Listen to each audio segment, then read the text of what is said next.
of Belfast in the dark of early morn, British soldiers came marauding, wrecking little homes in scorn. Heedless of the crying children, dragging fathers from their beds, beating sons while helpless mothers watched the blood pour from their head. Armoured cars and tanks and guns came to take away our sons, but every man will stand behind the men behind the wires. Not for them the judge and jury, nor indeed a crime at all. Be when Irish means we're guilty, so we're guilty one and all. Round the world in three little tacos, Crumlin's men are here again. England's name again a solver in the eyes of honest men. Armoured cars and tanks and guns came to take away our sons, but every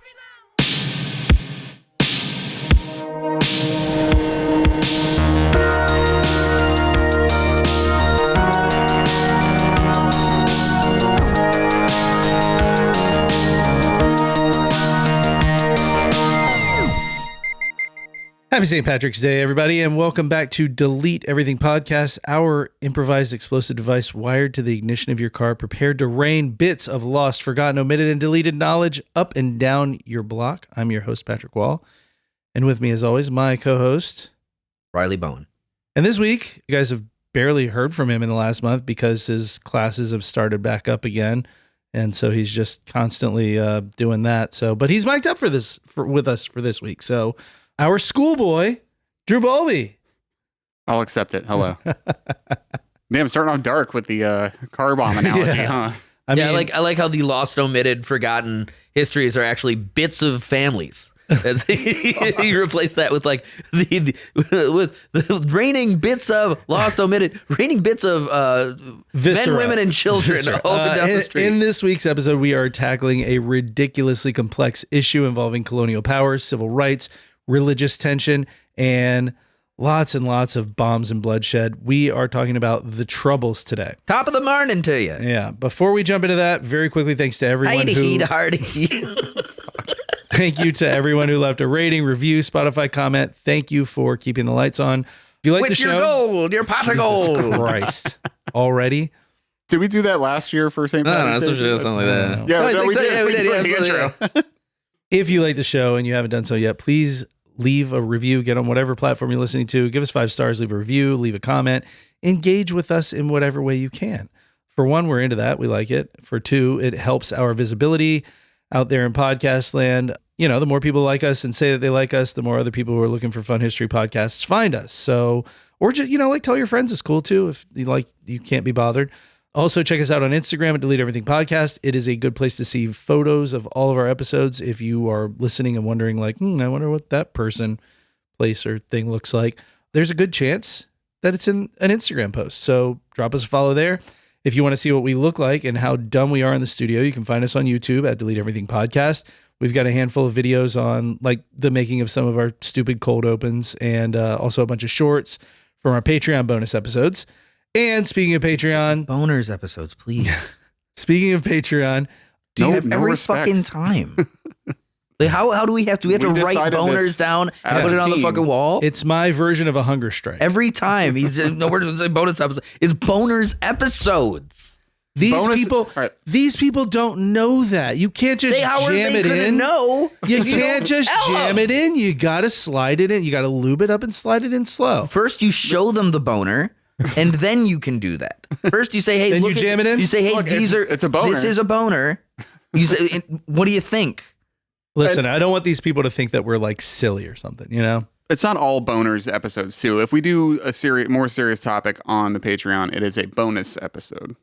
Anyway, that is the official delineation. If it's bullshit about dicks, butts, balls, and boners, then it's a boners episode. You know what? We never discussed this. They're all boners episodes. I'm the four trying to get through the Pat, I get it. This is a serious topic. We have so much, and I'm not through the intro yet. Patreon. Hey, you got $8 laying around? If so, you might as well join us. On Patreon. $8 isn't going to buy you much else nowadays anyway. So it'll get you a boner. What will you get if you give it to us? Is maybe what you're wondering, right? And for starters, give it to us, we'll give it to you. You'll essentially be a show producer for us. And like, even though that should be enough, It'll also get you 70 something boners episodes. You did it. We did it, Riley. 70 something boners episode back catalog. Plus new episodes every week. And if you're thinking to yourself, like, look, I'm into history and dick jokes as much as the next guy, but that seems like too much Delete Everything podcast. Know that they are much less about history. They're less history heavy and more dick heavy. So the episodes run about 45 minutes long. We just recorded one on, I don't know, a lady who Gero Transcendence. A lady who did sound therapy with tuning forks to Riley. Actresses that I have a crush on, Anne Hathaway and Jessica Alba. That sequence. What else? We talked at length about the weird sequence shit in Les Miserables where Anne Hathaway delivers this fucking incredible rendition of "I Dreamed a Dream." Jesus. Exactly. So our Patreon episodes are a blast. So without any more delay, We did talk about dicks a little bit. We definitely did. We always do. Without any more delay, Specifically docking. Docking came up again. we're gonna jump into this fucking doozy of a topic. I put on a serious face, everybody. And yeah, there's so much. We just gotta do both feet in the deep end. So firstly, it is important to note that we are going to do the Troubles as a St. Patrick's. We were going to do this as a St. Patrick's Day episode last year. Yeah, if you recall. that was going to be mine. Riley was my going to episode. research. And frankly, it was just too much. It was over. Yeah. I delayed too long in the planning. Yeah. And then when I tried to do it on a day's notice, I was like, yeah, I can do 2 hours worth of content. Whatever, just pull it up. It's just so dense and Oh my God. so hard to work a through line into. Yeah. Riley sent me a text like maybe 5 days before our day that we were going to record, and he was like, it is too much. There's no way I have time to put this together. So we put together like a fun little St. Patrick's episode about St. Patrick because it was quick and easy and it was fun. This year, I gave myself 10 days to do all of the research. I've got at least 30 hours into like reading, watching historical docs, listening to audiobooks. And I was still like, holy shit, I don't know how to do this in a single episode. So here's what we're going to do. We're going to do just haunted with fucking just like battle hymns. Literally. It's so much. So we're going to do a lot of this tonight, and then that'll release the day before St. Patrick's Day. And then we're going to do part 2 for St. Patrick's Day next year. So you're just going to have to fucking be on pins and needles for a while. All right. There are a lot of terms that we're going to use in this one that I'm going to lay out as we go. For one, I'm going to try and avoid calling it the Troubles from this point forward, because that term is one of several things like right out the gates that's disagreed upon between the Irish nationalists and the English, right? It's like a cutesy British name. Oh, the Troubles. Oh, this is just trouble. Like It's a mockery. Yeah. Like, I don't know. I think that a huge portion of the conflict that we're going to talk about has to do with the smug, just sort of like displacement of affect. I think it's a deliberate like trying to minimize it. It is. in the name of like British propriety. That is a huge portion of what the conflicts come to be about in general. Right. Is the British impulse to minimize any of the struggles in Ireland as just sort of they're not important. No, the Troubles, like as if it was just like there are subjects, a minor whatever. inconvenience. Yeah. Where in the meantime, you got all these people we'll get there. Yeah, the nationalists in Northern Ireland viewed this as a war. I mean, call it a conflict if you want to be more civil about it. But calling it the Troubles makes it sound more like just a fleeting annoyance. You know, I'm also going to use the term nationalists or Republicans interchangeably. Important to note, this is not the Republicans of this country. They are Republicans because they are in favor of one Irish republic. Right? No, these are Republicans I can get behind. Yeah. They want one unified Ireland, right? So they are nationalists or Republicans. They want one nation. They want one republic, right? So those names will be used interchangeably. Interesting that's coming up again, because you said the same thing essentially in the Dolores. In the Dolores Ibarruria. Yeah. So if I talk about loyalists or unionists, these are the people who are in favor of Northern Ireland staying part of the United Kingdom, right? They want the union of UK Ireland. So unionists, loyalists, because they're loyal to the British Crown, right? So those are our terms that are going to get used a lot. Everybody cool with that? Yeah. Yes. Cool. Another form of like Republic loyalist are the Jedis, the Jedi Knights on the planet. What's that planet? It's all one big city. Alderaan? No, Alderaan. That's where Princess Leia's That's from. Princess Leia with Bail Organa. I don't know. That's all prequel shit. I don't know. Prox. Yeah, you're not a prequel guy. Whatever. No, they suck. They still suck. I am from the Dagobah system. Also, you're going to hear about Ulster a whole bunch. Ulster is a... Giving me an Ulster right now. I've had one for 10 days now. Ulster is a province in Northern Ireland, and all 6 of the counties that make up Northern Ireland as a separate entity from the rest of Ireland are in Ulster, right? There are 9 counties that make up Ulster in total. 6 of them are Northern Ireland, and the other 3 are part of the Republic of Ireland, right? For those of you who aren't aware, Northern Ireland is part of the UK, and while the rest of Ireland is its own sovereign nation, Northern Ireland, these 6 counties in particular, are a separate breakaway that is part of England, right? So this all starts, we have to go all the way back to the fucking 1600s, right? Hold on, I know this one. Once upon a time, somebody saw a rainbow. They decided to follow it, find the pot of gold, and there... And then they fucking blew some shit up. Came across a number of leprechauns wearing camouflage face masks and carrying... Blinky was our leprechaun. Yes, Blinky the leprechaun. Oh, we're the Irish Free Army. We're going to blow up your house. Fuck off. With a little shamrock sticking out of their hat. This is a comedy podcast, so there's going to be some of that, but this is legitimately a topic I respect greatly. We had a long conversation before we started recording about like we have to be kind of serious here today. So I think we haven't done it yet, but I think we decided we're not doing a goofy intro this time. We haven't done it yet, and we will probably not have a goofy intro. I have an idea for an intro already, so I kind of thought whatever you heard before you hear this was. What if you just do Blinky the leprechaun the voice? But you actually do like a deadly serious, like IRA speech. I don't know. I don't feel good about that. So we were okay a year ago with the Underground Railroad. Yeah. And doing those intros are great. Yeah. Those are some of our best intros. Okay. We're putting a team together. But this one's too much. Blinky the leprechaun. Kind of, sort of. This is more recent. Like this has been like, there's still shit popping off. So I mean, Code name Blarney Stone. I just work here. So starting in the 1600s, Great Britain is in full blown colonized mode, and obviously, you know, if I'm England and we're dicking around in South Africa and India and China, we definitely want all of these islands around us to be part of our empire, right? Yeah. Like, why am I taking the Congo when I don't have Ireland? So Wales and Scotland are already officially part of the fold, and you know, I'm talking we England have had our own church since 1534, the Anglican Church. You know, thanks to horny walking codpiece Henry VIII. Mm-hmm. Protestantism has already spread pretty solidly through the rest of the island as well. We talked about that quite a bit in our last history of the British monarchy episode. And starting in the 1500s, England starts chipping away at Ireland. And by the time we get to 1609, the entire island of Ireland is under British rule, right? I think 1607, actually. Mm-hmm.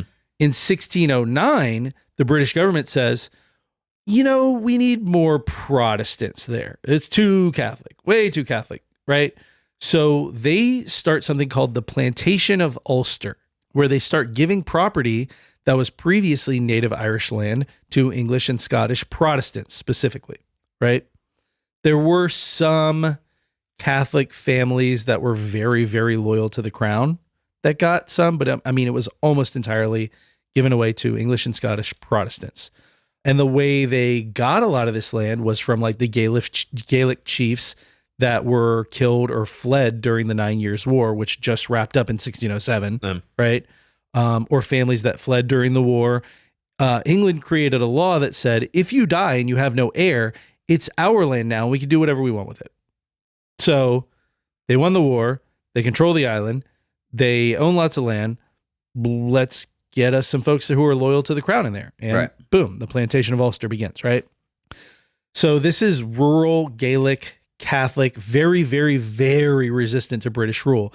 Like this was the part of Ireland that fought the hardest during the nine Years' War, that northern section of Ireland, right? It's very rural. There weren't a lot of people, but those people were not down with it, right?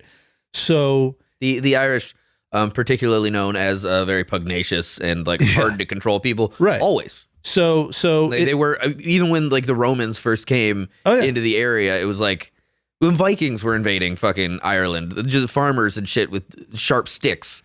We're facing them down pretty hard. Like, hey, get the fuck out of here. The Irish have always been a particularly like short, angry, pugnacious people. Yeah. I think we talked about that last year. Yeah, for sure. Also, it's just, me being Irish is kind of how I feel. Yeah, I've got a lot of them in my family. So this was sort of the most important area as far as. Oh, Drew, you're English, right? Fuck you, man. I'm Irish too. Fuck you. Fuck everybody. This is sort of like the most important area to get like some representation into ASAP, right?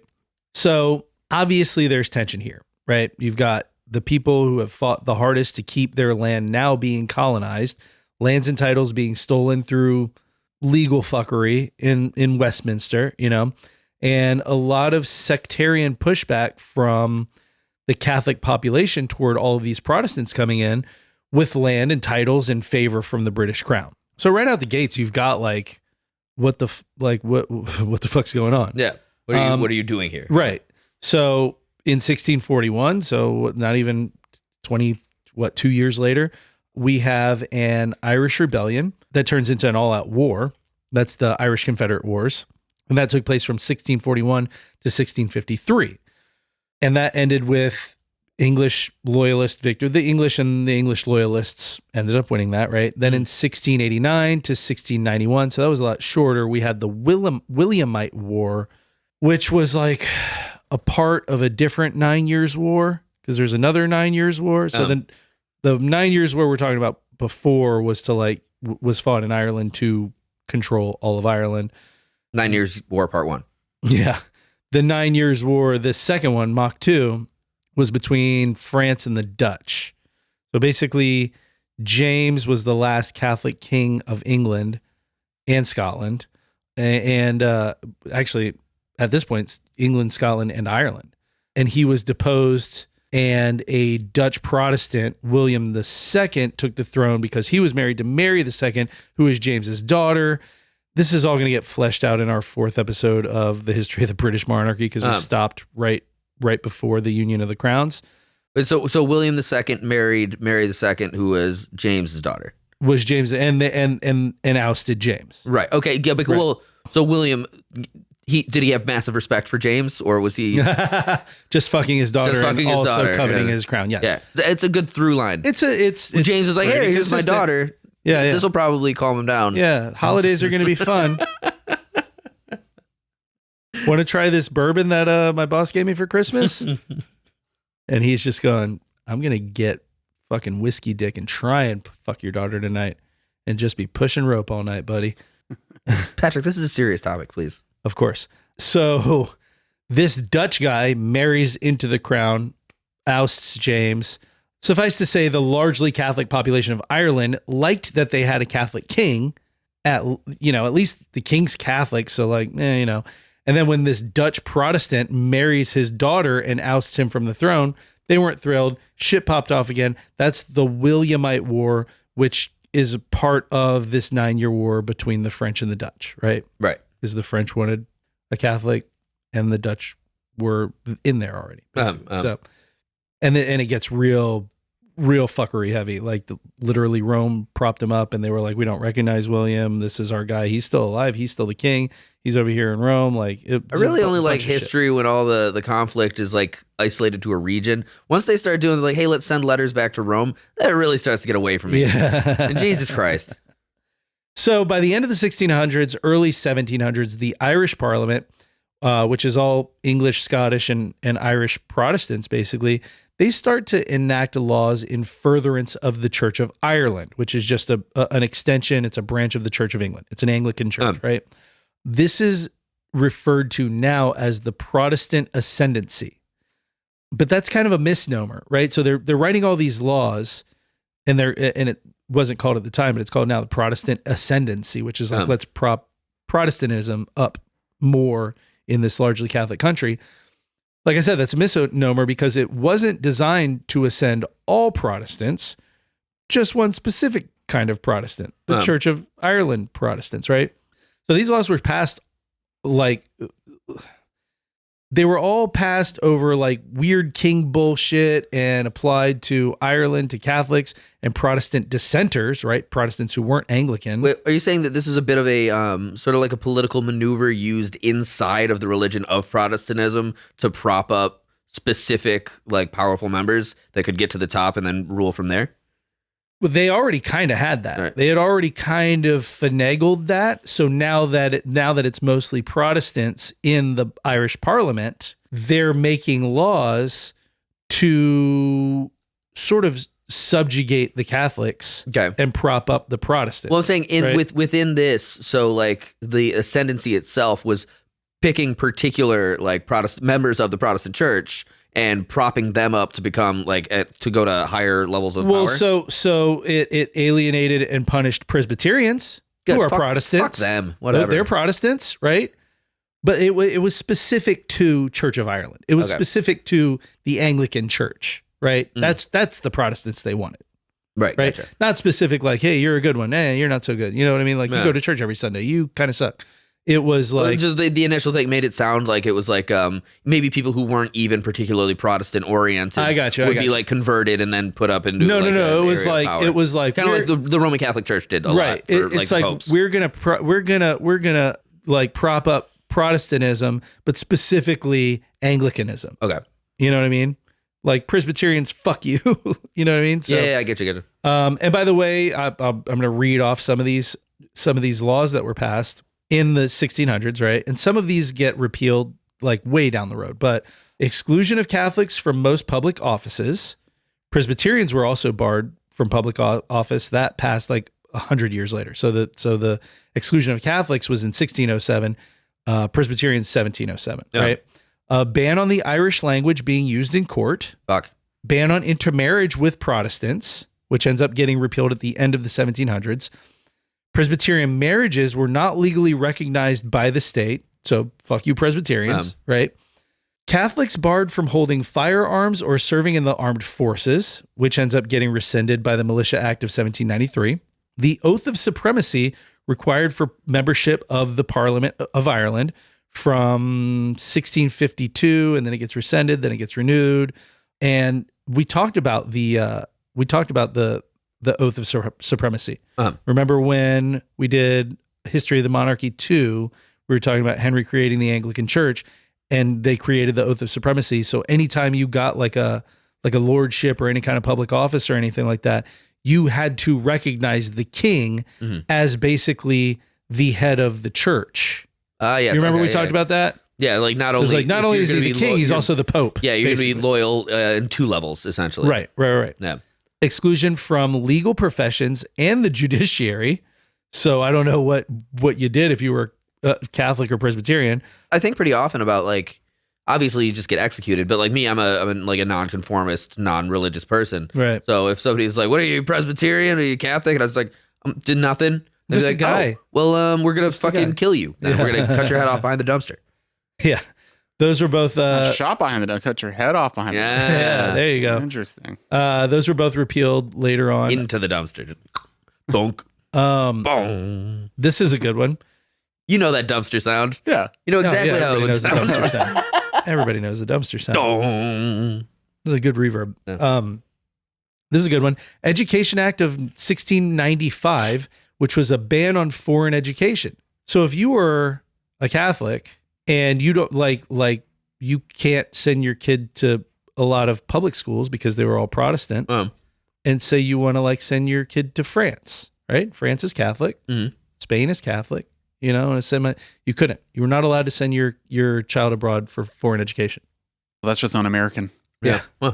Ban to Catholics and Protestant dissenters entering Trinity College, Dublin.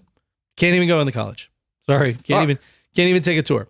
On a death by a Catholic, his legatee would benefit by conversion to the Church of Ireland. Oh, so you could only like get your inheritance if you converted. Well, you would benefit. So they're like, you can have some of this. You can't have all of it. But if you But if you convert, wanna convert, then you can get all of the stuff. crazy, right? The Potpourri I Act. mean, it's religious upheaval 101. Yeah, this is another extension of that. The Potpourri Act. Catholic inheritances of land were to be equally subdivided between all an owner's sons, with the exception that if the eldest son and heir converted to Protestantism, he would become the one and only tenant of the estate, and portions for the other children not exceed 1/3 of the estate. Damn. Yeah, that was abolished pretty early, actually. Ban on converting to Protestantism, ban on converting from Protestantism to Roman Catholicism on pain of praemunire, which is basically you forfeit all property, estates, and legacy to the monarch. And then they kick you in the dick. Yeah, at the time. And you can go to prison if the monarch wants you to. You forfeit the monarch's protection at that point. No, no matter what happens to you, no matter what happens to you, no matter how bad it is, you can't. There's no. If perhaps, say, the monarch had a few characters in the area, had a couple drinks, felt a little surly, and then I don't know, murdered your whole family. Right. Well, you gave up the protection. Nice fucking kneecaps you got there. Be ashamed of somebody. Oh, nice fucking kneecaps you have there. Be a real shame if someone skewered them with a rapier. That's my Ponzi. Fancy doing a jig now. We're almost done with these. Ban on Catholics buying land under a lease of more than 31 years. Damn. Under 31 years. So if you want to buy land, you got a fucking 31 plus mortgage. Ban on custody of orphans being granted to Catholics on pain of £500 fine that was to be donated to the Blue Coat Hospital in Dublin. So if you under the table sold a baby to a Catholic, $500 fine. Ban on Catholics inheriting Protestant land. Prohibition on Catholics owning a horse valued at over £5. That's a light horse, man. This was them saying this was to keep the best horses for military activity right. and out of the majority's hands. But it was specifically a prohibition on Catholics owning a horse, right? Or a expensive horse, I guess. Because there were wealthy Catholic families. There were people there for a long fucking time before the 1600s. So there were people who had amassed wealth and all this shit. So I wonder if you could get a really bitchin' horse and then give it a bad haircut or something. This is a shitty horse. It's not worth anything. Look at his shoes. Those are old shoes. You have to paint sores onto it. Yeah. Roman Catholic lay priests had to register to preach under the Registration Act of 1704. When allowed, new Catholic churches were to be built from wood, not stone, and away from main roads. This is a good one. This is in quotes. No person of the popish religion shall publicly or in private houses teach school or instruct youth in learning within this realm. This was a £20 fee and 3 months in prison for every offense. Any and all rewards not paid by the crown for alerting authorities to offenses to be levied upon the Catholic populace within parish and county. And I had worked this one out in my brain before. I've been doing a lot of Dungeons and Dragons, so I understand exactly what you're going through right now. Yeah. Try being so the fucking second move here plus the 2% and a D4. Fuck. Basically what they were saying is that if you were Catholic and you alerted the authorities of any of these offenses above, you weren't getting paid a reward. You were a rat bitch. Because it would be reward for being a rat. But if they found out you were Catholic, they'd be like, we're not paying you. Yeah, we're not giving you shit. Well, here's your reward. 1 second. Yeah. Real quick. What's the Lord's Prayer? Yeah, right. Finish this sentence. Hail Mary, full of grace. Here's your reward, and I don't even remember peace the be next with line. you. Oh, and also with you. Fuck you. Gotcha. Hail Mary, full of grace. The Lord is with thee. Is that the next line? Hail Mary, full of grace. The Lord is my shepherd. Thou shalt not want. No, that's a different thing. Hail Mary, full of grace. Boy, I haven't been a Catholic in so long. I think it's the Lord is with thee. Now and at the time of my death? No, it's a longer one. There's a fuckload of those. There's so many of them. But the Catholics notoriously are the only Give us this day our daily bread. And that's then our Father. Make sure that it's not moldy. And the Catholics notoriously pray to Mary and Joseph and a bunch of saints. there's and so many of them. Most other. You can literally pray to every saint. Yeah, most other branches of Christianity don't do that. They think it's weird. I'm a big St. Christopher guy. Hail Mary, full of grace, the Lord is with thee. Yeah, nailed it.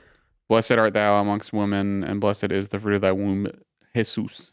To the fruit of thy womb. Yeah. Is that like in a cornucopia or without a cornucopia? She is the cornucopia. The fruit of your loom.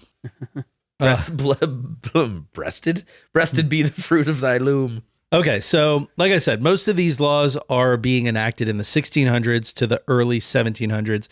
And, I think most people, regardless of how strongly they celebrated their Catholic religion, like most people listening right now, even if you're like staunchly Catholic or staunchly fucking atheist, like even if you're staunchly fucking Protestant, you'd be like, what the fuck? Yeah. Or like if you're just a casual Catholic, if you're like, I don't really go to, Yeah. like, yeah, sure, I had my communion and my fucking confirmation, but like, I left that shit behind a long time. Now all of a sudden you're like, wait a second. So by the late 1700s, some of these laws, like I said, had been repealed. I didn't the late say 1700s, the colonies in America started getting a big influx of Catholics for some reason. But Irish Catholics still have, like, even though a lot of these laws get repealed, some of them get replaced with other stuff that's like not quite as punitive, but it's still like, It's still a little fucking under the boot heel. Right. Like under the thumb of the Britons. Yeah. Like even with all the repeals and all the stuff that's not as punitive, Irish Catholics still have a very different set of legal rights than Protestants. It's what's referred to as the turning of the screw. Right. It is very specifically that. And this is throughout all of Ireland. This isn't just Northern Ireland. Yeah. This is all of Ireland. It's the slow and like inexorable pressure added bit by bit, touch by touch. Something that I would say in our country we've noticed happening more and more to varying minority groups. The thing about turning the screw is at some point people return the screw. Yeah. So that's the second Fugazi reference. Hey, that was good. It was good. I didn't even catch returning the screw. Yeah. And then earlier when I told you to get in touch with your Irish roots, I don't think that got cut. I told you to get in touch with your Irish roots, like I get in touch with my Latin roots, and then immediately Latin Roots by Fugazi in my head. Nice. Interesting. That's what it goes like roots, Latin roots. Interesting aside, the Vatican has its own I guess it's a domain. The Holy See. No, .com, .org. There's a .va. So there's like an official Jesus Vatican. Christ. That's where I'm reading. That's where I read the Hail Mary thing. Okay, well, that sounds horrible. Yeah. So we have another failed rebellion in 1798, and England says at that point, you know what? We're dissolving Ireland's parliament, right? Up until that point, there was sort of a home rule that was still like, it was kind of like what they did with America, right? Like you guys can have your governors and your Congress, and I don't think it was called Congress. I think it was American Parliament. Parliament, yeah.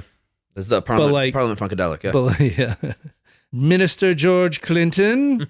No, we got a different Minister Clinton.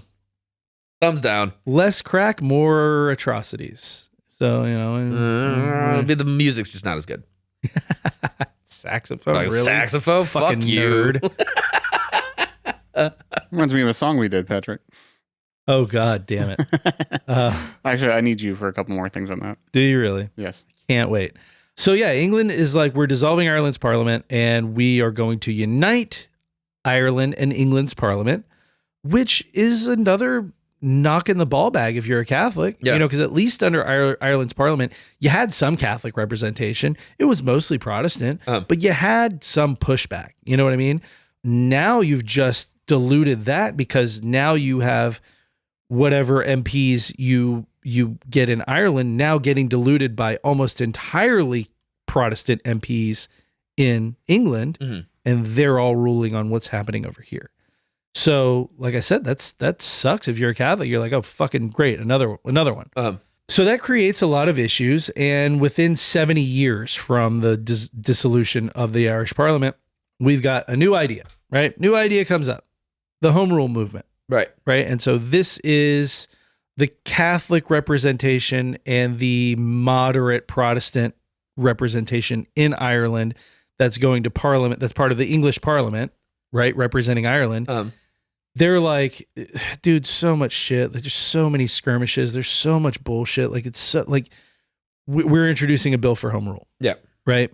So this is going to bring legislation back to Ireland, Parliament back to Ireland, let them rule themselves.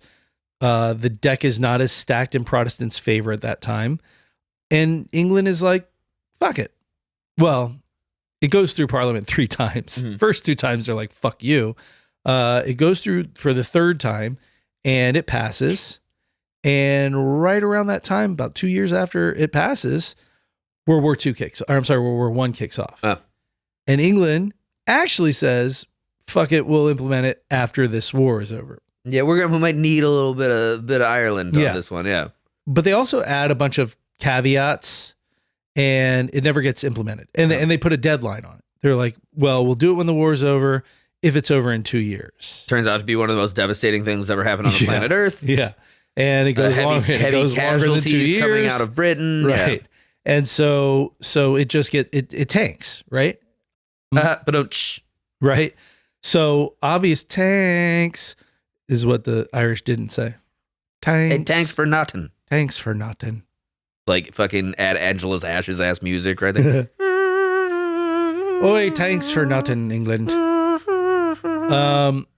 So obviously this we're safely in the. I could do good sad early 1900s just Irish mood music from Ken Burns ass documentary music. As long as it's anything but fucking that goddamn Dropkick Murphys song. Jesus Christ. Yeah, what about him losing his leg? Like, shut the fuck up. Have you seen what they're doing with prosthetics now? You're fine. More of a Michael Flatley guy, really. The Lord of the Dance. That's I always. Oh, I'm gonna skip for you guys. Enjoy. Back in the day, they'd have like the fucking ad on, I don't know, PBS ad or whatever. Yeah. Michael Flatley's Lord of the Dance. I will say, as a young man, there was like the main female dancer that would do Babe, super Babe, with the red curly hair, and I was like, "You're talking about." Oh, and then Michael Flatley with his weird blonde like mullet thing. Yeah, whatever that was, curly blonde, shirt. like. But every time he came out, I remember watching. It was that like ad. early '90s. Yeah. Every time he came out, I remember seeing that ad. And when he came out in my head, I just I'm the Lord of the Dance. Watch me skip and wiggle my feet. I'm gonna jump in the air and wiggle my feet. You know, I took Celtic dance for a while there when I was younger. Yeah. Can you jump in the air and wiggle your feet? No, it was a chubby little fuck. Like I could do some rhythmic stepping and stuff, but for the most part, your dad just wanted to laugh at you. That was my mom, actually. My mom's the Irish part. My dad was Welsh and Scottish. Yeah. Your mom wanted to laugh at you. Yeah, probably. Okay, so obviously, like I said, this brings us. Why my chakra chart has all the anxiety around my mom. This brings us into the 20th century. You gotta get on the Patreon for that one. Yeah, you gotta pay for that joke. This brings us into the 20th century, and in light of this third home rule never going anywhere, people in Ireland are a little pissed off, right? And also, there's Ireland's trying to pass conscription to the war in Ireland. They're like, we're taking your boys too. Yeah. Like we got a war to fight, you know? So in 1916, we've got the Easter Rebellion, which if you're familiar with the Cranberries song Zombie, it's the same old thing since 1916. Yeah, she says, it's the same old thing since 1916 in your... Yeah, this is what she's talking about. Yeah. She's talking about the Easter Rebellion. Also known as the Easter Rising. What did you say twice? Guns? With your tanks and their bombs and their bombs and their guns. Guns. In your head. They're still fighting or they are crying. It depends on which chorus you're at. Did she die recently?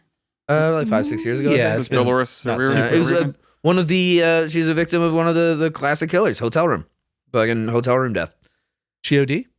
I don't actually know that. I think it might have. It was. I think it was like shallow breathing into drowning induced by alcohol or something like that. Yeah. But I mean, like class. I have said it a million times. The most dangerous place in the world is a fucking hotel room. Like I feel like anytime somebody dies in a hotel room, it's OD or suicide. Dude, there's Lenny Bruce, Dolores O'Riordan, Bruce Lee. I will tell you one. They're so dangerous they killed Bruce Lee. I can tell you one that I know for sure is not accidental drowning in a bathtub due to severe alcohol intoxication. Yeah. Dolores O'Riordan. Jesus. Which is like, I mean, you gotta be fucking shit-faced. Crazy I shit-faced. cannot tell you how many times I have been hammered taking a bath. She's also small. Like, I couldn't drown because all I have to do is straighten my legs and I'm right the fuck out. Yeah, same. Like, if I push my legs real hard, I might slip completely out of the bathtub and end up on the floor. In my worst alcoholism, actually, I had a routine of like taking a bath, like a sobering bath, before I'd sleep in a bathtub for like 2 hours. Happen all the time. I can tell you one hotel room death that was not suicide or OD or Anthony combo. Bourdain. That was suicide. 100% suicide. Was it? Michael Hutchins, Not familiar. lead singer of NXS, hung himself while cranking his hog. Yeah. So kind of. Oh, and then also in that case, David Carradine. Was he in a hotel? Not David Carradine. Keith Carradine. David That was Carradine. David Carradine. David Carradine. Yeah. Was he in a hotel room? Yeah. So, I guess cranking it with a belt. They're going to say Elvis. No, that was at home, right? Oh, yeah, it was at home. I thought he was in a hotel room. No, it was at home. Hotel rooms are like, a lot of motherfuckers die in hotel rooms, though. Well, it's just one of those things. So, okay, 1916, we've got the Easter Rebellion. Like I said, more colloquially known in Ireland. Colloquially. Sounds like a Irish person's name. Easier to say in Irish. Oh, that's me brother, colloquially. Known colloquially in Ireland as the Easter Rising, right? Like I said, this is not just in Northern Ireland. This is all over, right? So these laws are just a fucking pain in the ass. We were supposed to have home rule. You put it off. Then you said if we don't do it in 2 years, then we got to redo this whole fucking thing. And like, it's just, Ireland's like, dude, we want to be able to we want to be fucking independent. Yeah. But if we're not going to be independent, we want to at least have our own fucking parliament, have our own representation, have it not be diluted by your representation, be able to do these things. Yeah. Right? The consistent every culture's desire to be represented by themselves for their own purposes. Well, also by 1916, people in Ireland are watching the English Empire, like the pieces are starting to collapse. Yeah, things aren't going so hot. Like, and in like the next 20, 30 years from this point, England's shedding territories like crazy. That's actually fascinating, thinking that we don't want to be colonizing other places when we don't have Ireland, and then Ireland seeing all these other colonies start to fall and being like, well, if they can fucking kick them out. I mean, starting with the U.S. in 1778 when the war ended, all the way to, you've got them relinquishing control of Canada, of Australia, of... Oh God, I think one of the African nations, Zimbabwe or something like that, was like right around this 1916 time. I think it was like 1919. So they're watching these sort of pieces start to fall. By the time you get into the 30s and 40s, 50s, 60s, I mean, it's just like, fucking fine, take it here, have it back. I don't fucking care. Yeah. You know what I mean? So we got our own problems with Ireland. Right. So the Easter Rising was essentially an attempt to force Irish independence while the English are busy fighting World War I. Didn't go real well. It lasted 6 days. England still sent thousands of troops in. Something like 1,800 people ended up arrested and in internment camps or prisons. And the leaders of the rebellion were all executed. I think there were 16 of them, all fucking shot behind a dumpster. I think they were very public executions. No. But it shot in front of a dumpster. Right. It inspired a lot of Irish nationalists because we've gone from, the last rebellion in like the late 1600s. So from like late 16s, early 17s, all the way now to early 19s, they've been, they had home rule, then they lost it. Now they're trying to get it back legislatively. But you've got 200 plus years of them trying to coordinate this thing through sort of backroom deals and electing the right people and getting the right things moving forward on the legislative end. This event and the execution of all these guys inspires a lot of Irish nationalists to believe that physical force is going to get us our independence, right? Yeah. Well, nothing starts a spark like a fucking public Yeah, execution. like man. we've tried to do this shit legally for a long time. We haven't had a good rebellion in a while. We've lost all the ones. What that do you we've say, tried. boys? Yeah, that's how we're gonna get it done. Haven't had a good one in a while. Come on, Padre. A Donnybrook. A Donnybrook. I just figured out who your Irish accent, who it reminds me of. Billy Connelly. No, No, it's Billy Connolly's a lot more like this. the one you were just doing reminds me of Michael J. Fox, Back to the Future Part Oh 3. my God. Seamus McFly. Yes, nice. you're right. That is actually, I would have never ever thought that, but yeah. We're gonna take it right up the. That's No, I don't exactly know. what it sounds like. I'm gonna put it right up their ass. By the way, you don't have to take my word for any of this. Have you ever heard of Sinn Féin? Sinn Féin? Sinn Féin? Sinn Féin? No. Sinn Féin, is that a Chinese boxer? Sinn Féin is a political party. No, it's Gaelic. They're a political party that's been associated with basically everything Irish nationalist Republican, right? Mm. The founder of the party was like pivotal in Ireland's declaration of independence from England, which is very close to happening. Just a piece of paper with the words "fuck off" written on it. Fuck off. Fuck you, you can't. It's actually funny when I was writing this, I was like, Declaration of Independence from England. And I was like, there are certain things that seem so unique to us, like Declaration of Independence. You're like, oh yeah, that thing in 1776 and then the fucking war. Blah, blah, blah, blah. And it's like, no, a lot of Bunch of people have it's had just this. the name of a thing. It's a declaration. Yeah, it's like a marriage certificate. We don't just have those here, like it's just a formal document. Yeah. So, yeah, the founder of Sinn Féin was super pivotal in this Declaration of Independence, which we're getting close to like getting some shit going on that. They were also associated with the IRA and the multiple factions. Like a thereof. Roth IRA? Yeah. No, just a traditional IRA. Okay.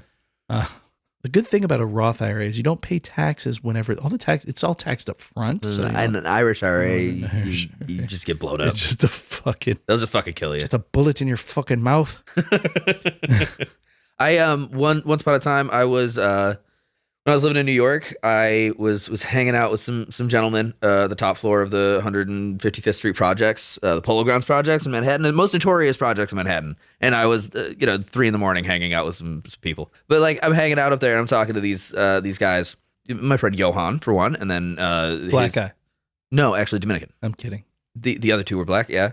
But Gohan, also Gohan. What? Goku. No, it's Johan.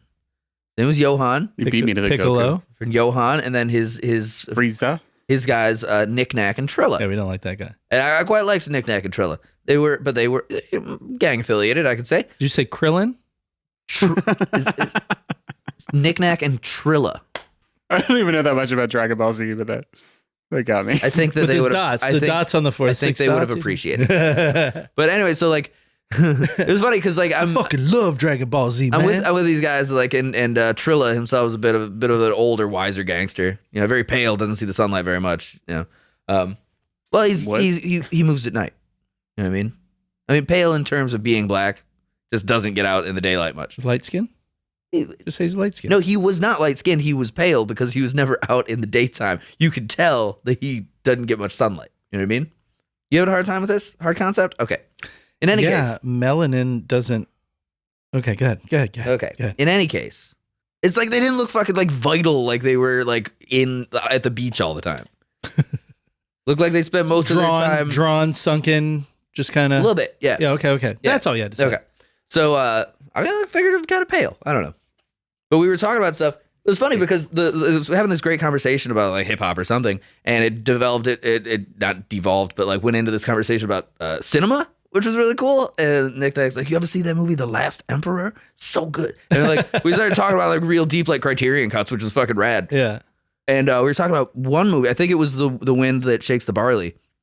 And he Jesus, said, yeah, random. it was a really great comment because I was like 19 and I'm thinking like, I'm fucking in such a cool spot right now. This is great. And then we started talking about like deep cut cinema. I was like, fuck yeah, these guys are great. Jesus Christ. But this particular guy, I always remember him saying like, the IRA are the coldest killers on the planet.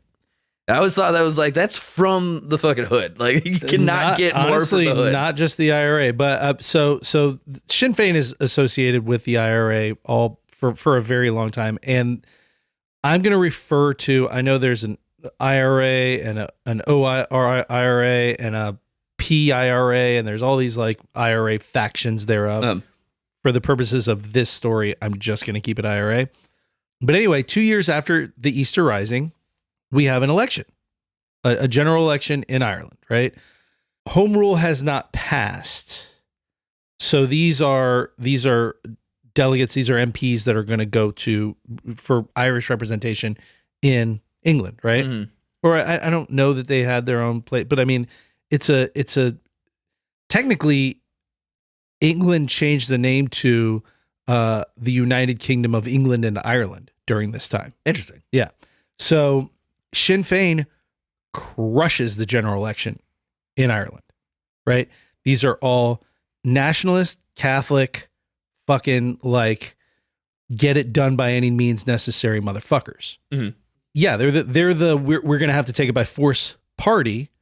Versus before that was mostly the Irish Parliamentary Party, the IPP, and they were also largely Irish Catholic, but they were a lot more moderate. These are the guys who have been trying to get it done and like, oh, would you please let us have it? Are you down with IPP? No, You know me. no, No, I'm not. no, I'm really not. Sinn Féin, Ourselves Alone is a cool name. Yeah. So in 1918, Sinn Féin wins 47% of the election throughout Ireland, gains the majority of seats for Irish representation. The one place where they don't do very well is in Ulster, specifically the 6 counties that now make up Northern Ireland. The Unionists win pretty solidly there, right? So now these newly elected MPs are supposed to assume their seats in UK's parliament. Well, they say, fuck you, and they establish something called the First Dáil. And I looked up the goddamn way to say that right, and I swear to God, I better not hear anything about how I said it. Say it again. The First Dáil. Doyle? It's spelled D-A-I-L. Okay. But it's pronounced with like a hard D, like almost like a TH. Yeah. Dáil. Like O'Doyle. Yeah, like you're saying Doyle, Like but it's more of like a T on the back of your front teeth. like O'Doyle So rules. like a Doyle. So this is their parliament. That's we got it, Drew. We got it. Doyle is like parliament. It's like gathering in Gaelic, right? To be the Doyle rules. First Doyle rules. Drew just made a fucking face like, yeah, motherfucker, I was making that joke when you ignored me. He's so pissed off. It's gonna go back to not talking. I stole that joke from no, Drew. talk. I want to say publicly right here in front of his fucking face because I thought it'd be funny. And it was. So they establish the First Dáil and they go, we're not taking our seats in fucking London. We're establishing a parliament over here in Dublin. Yep. Right?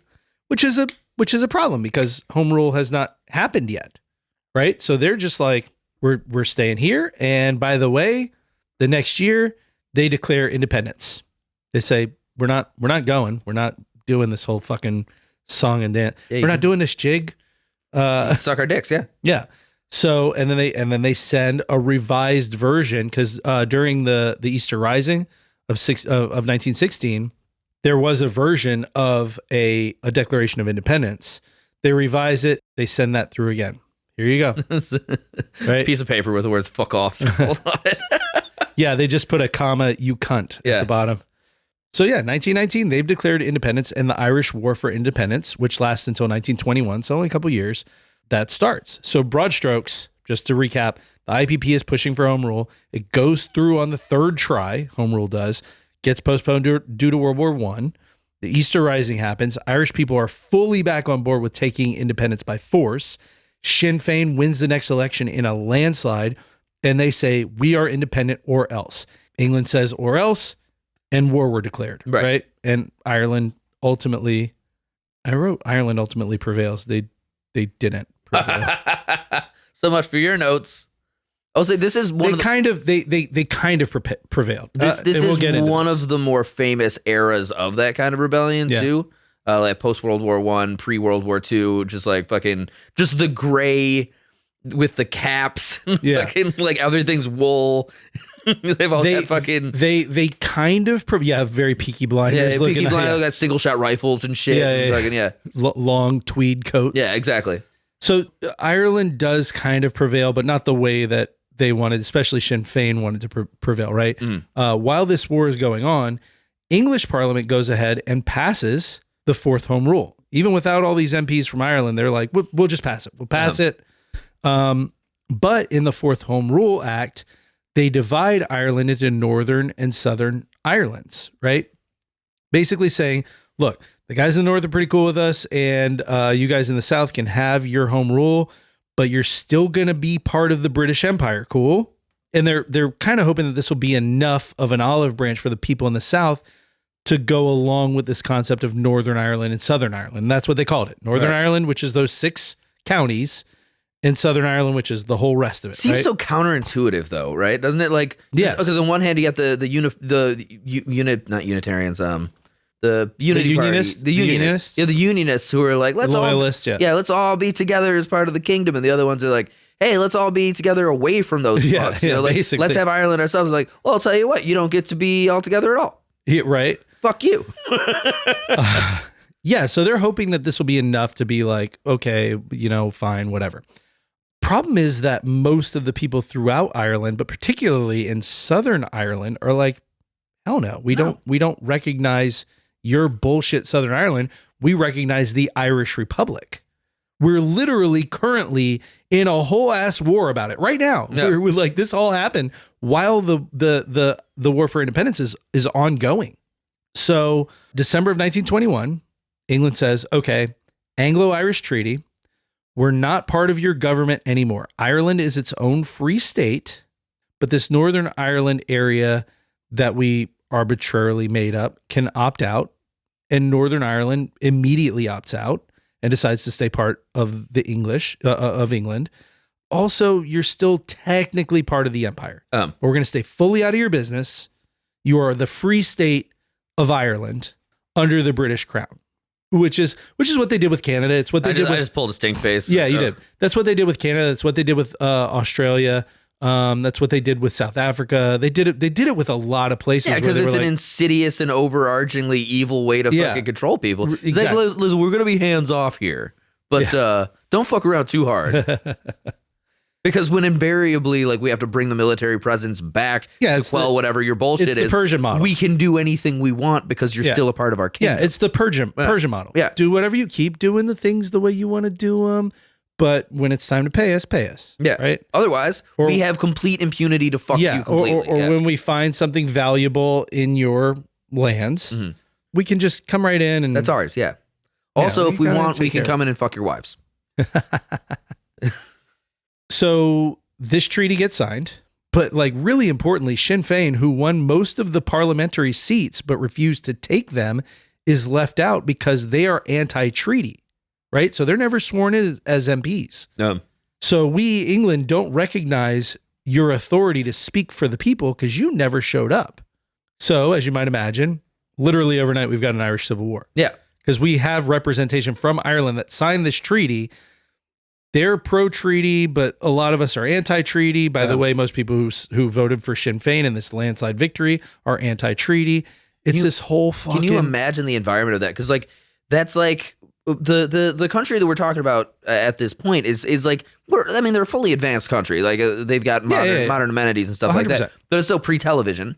It's there's a lot of television is what 1950 we're 1920 so it's pre-television. Everybody still have radios though. Newspapers. There's gonna be there's gas power and things like that, but everyone will still have a fireplace. So there's probably just all of these families all across Ireland, like with fires and radios going, listening intently to these developments, and just immediately being like, well, I guess we got to get the guns. Fuck. While there's a war literally just wrapped up. And by the way, as soon as this treaty is signed, the Irish Civil War starts. So we signed a treaty to end the war with England, but now we're still fighting a war with English forces and our own countrymen, which seems like a bit of a ploy from England in that respect. I mean, just like in kind of a retrospect, like coming out of the conflict. Hey, you know what? Hey, you don't have to fight us anymore. And then just being like, put this down so that you'll fight each other. Yeah. You know? So this is the beginning of the IRA officially. Yeah. Like since they declared independence, like in 1919, there's been a, Republic of Ireland, there's an Irish Republican Army, right? Right. But this is sort of the official, like, okay, we're going to fucking fight these motherfuckers, right? It was an Irish Free State and British forces fighting the anti-treaty Irish Republican Army. That's what the Irish Civil War ends up being. Real quick, Drew, how you feeling over there? I'm okay. Drugged up. Oh, are you? Oh, because he's got. Oh, okay. No, I'm kidding. I'm on ibuprofen. Okay. Just had a long couple days. Yeah, Drew's got a fucked up ankle. Did we talk about that? Not on the main feed. Yeah, Drew was doing a Christ air off of a big ramp, and landed funny.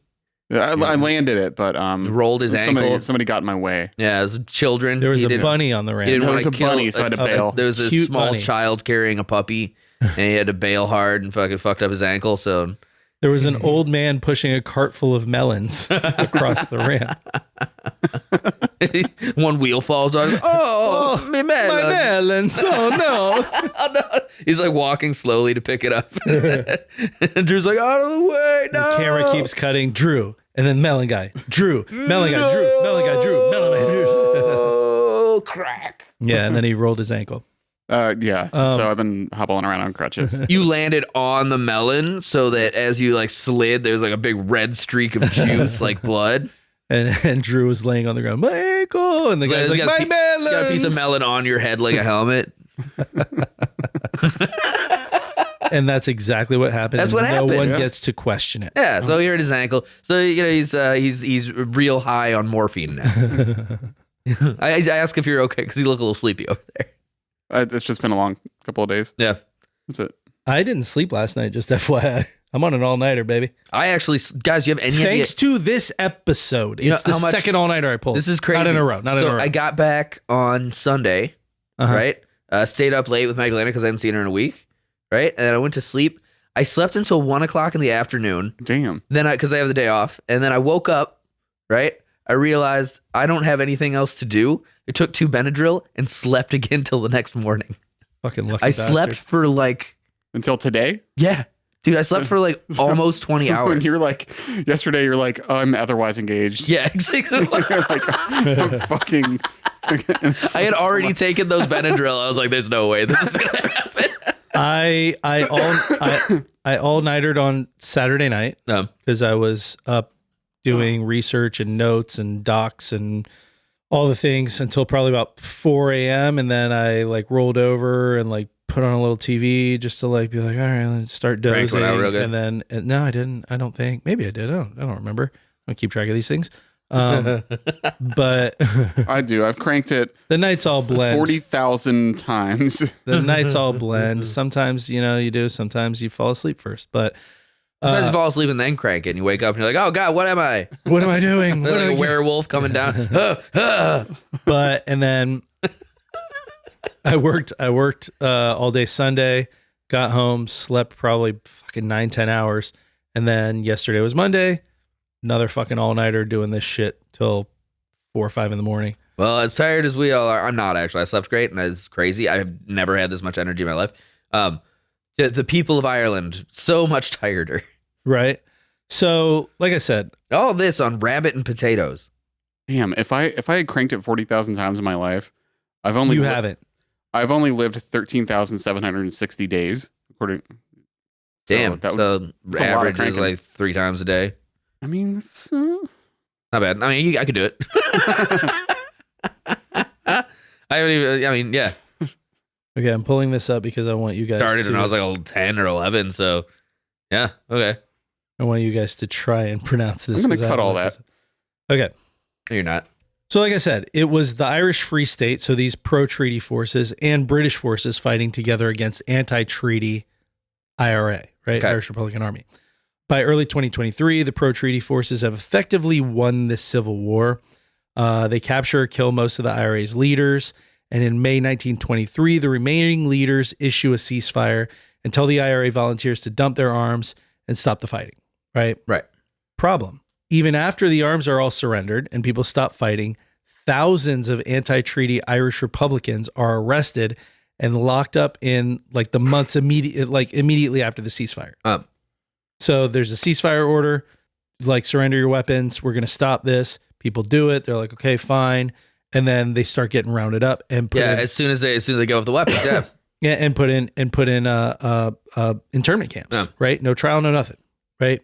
Because at that time they were all still fucking raring to go. So we called a ceasefire, but you've still got all those guns. You can spark that fucking war back up real fast. They do end up getting released after maybe a year, right? But see if you can spot the fuckery here.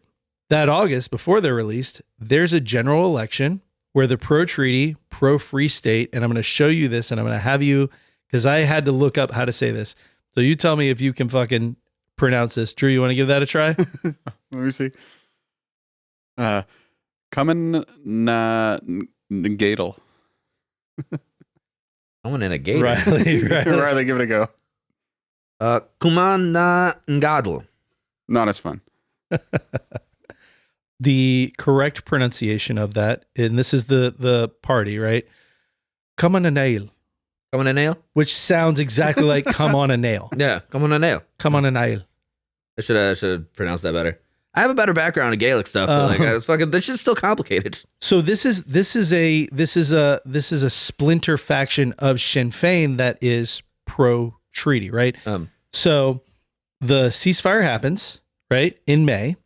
People get rounded up, sent to internment camps, no trial, no nothing. And then in August, there's a general election, and the pro-treaty, pro-free state of Ireland, Cumann Nail, wins 40% of the vote, while Sinn Féin only won 27%. And these are Sinn Féin on every issue but the treaty. Right. Right? I mean, in the meantime, many of the leaders that would have voted pro Sinn Féin are rounded up in internment camps. Right. Exactly. Yeah. Exactly. So after the election, they start releasing people. But like I said, Cumann Nail was pro-treaty and made up. I'm just going to call him Come on a Nail. You can't laugh about it every time. I can. I sure can. I was giggling to myself last night. But could it also be interpreted as coming a nail? Oh God. So yeah, they were majority Sinn Féin, but when the ones who opposed the treaty refused to relent, Come on a Nail was born. These are the moderates, right? And it's kind of like. You both have a background in construction. Would that be useful if you could just shoot a nail out your dick sometimes? Depends on how much pressure you could get behind it. How many PSI are you shooting at? That's why they call it nailing it. And by the way, what are we going into? No, it doesn't go. You just come and it just falls out of your dick. Yeah. Like the wiener bulges with the head of the nail and then he falls. Fuck, no. Am I putting a couple pieces of 1/8 inch plywood together, or am I putting a fucking drywall up on a stud? That's I guess different. That depends on who was coming. You're doing something on a stud.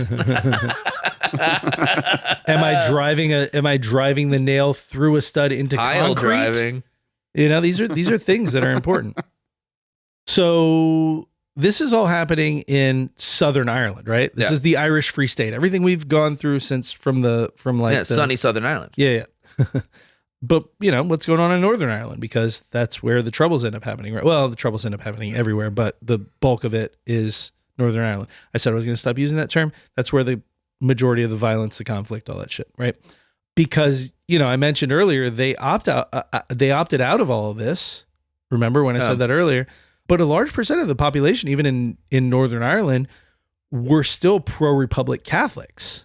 So backing up a little bit from 1920 to 1922, so from basically right after the start of the War for Independence until right after the start of the Civil War, in Belfast alone, more than 500 people were killed, 500 interned, 23,000 people made homeless in the city of Belfast alone. Yeah. Through the destruction of homes? Yeah.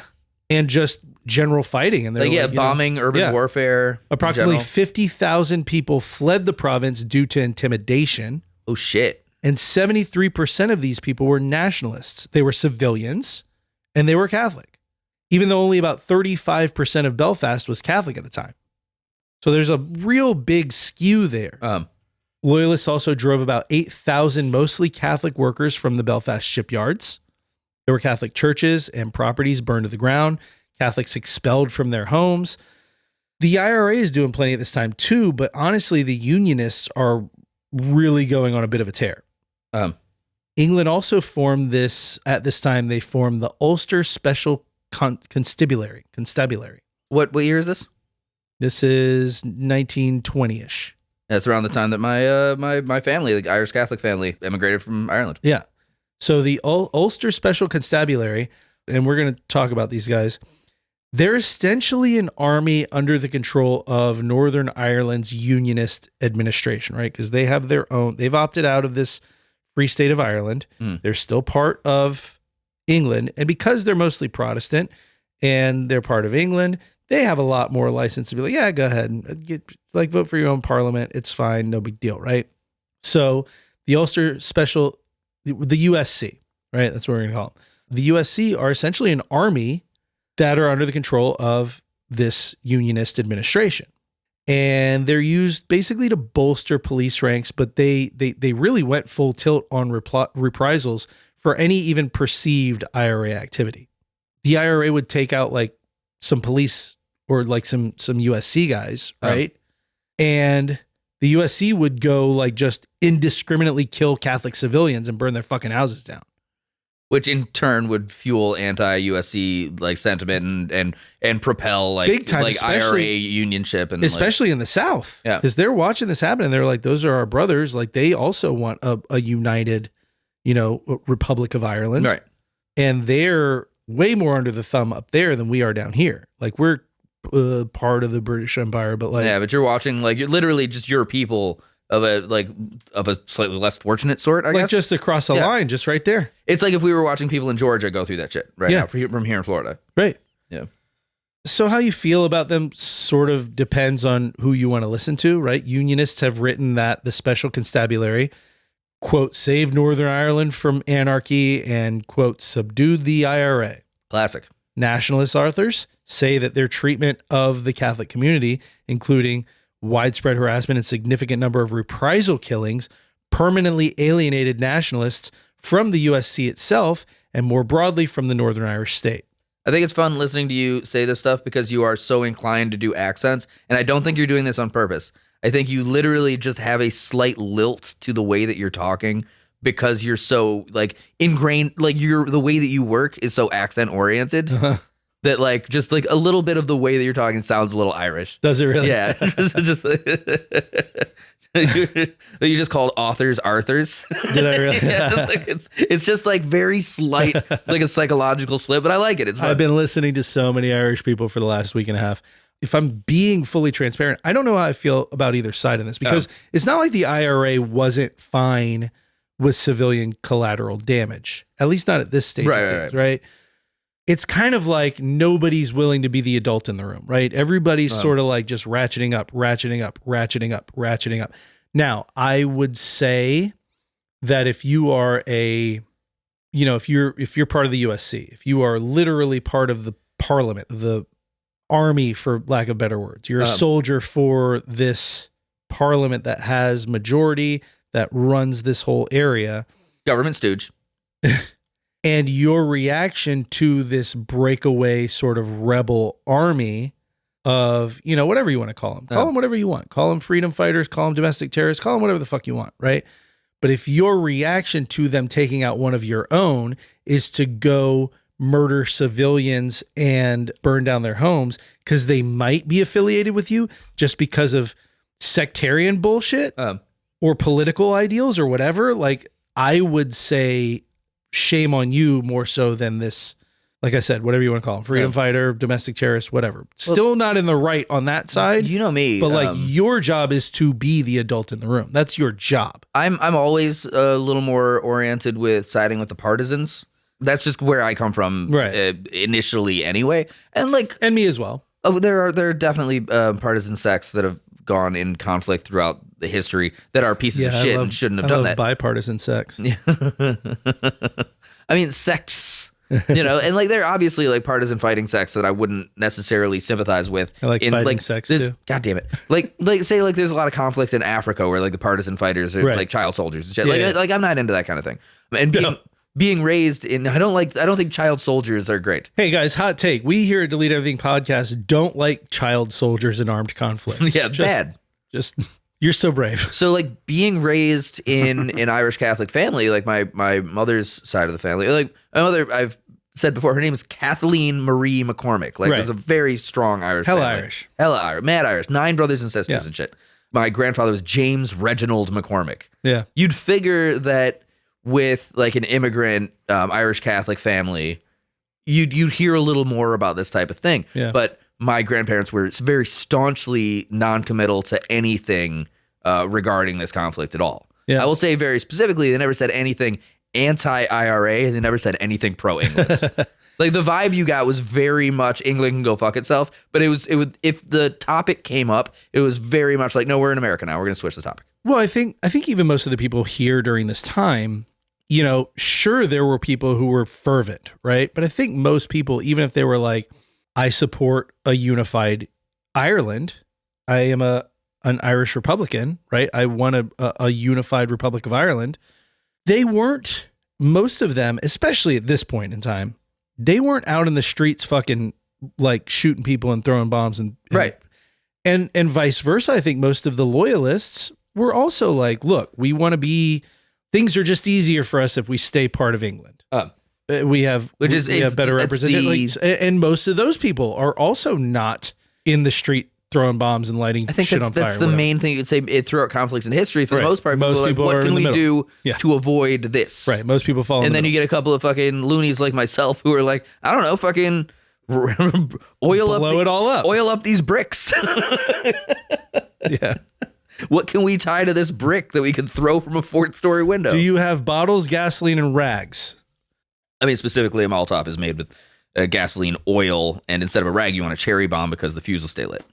Magnesium tip will stay lit throughout anything. Whereas an oily rag will go out if it's in the right conditions. Oh. Do I have to cut that? No. Okay. No. In fact, his name is Riley Bowen. Information's everywhere. Double it. Say it again.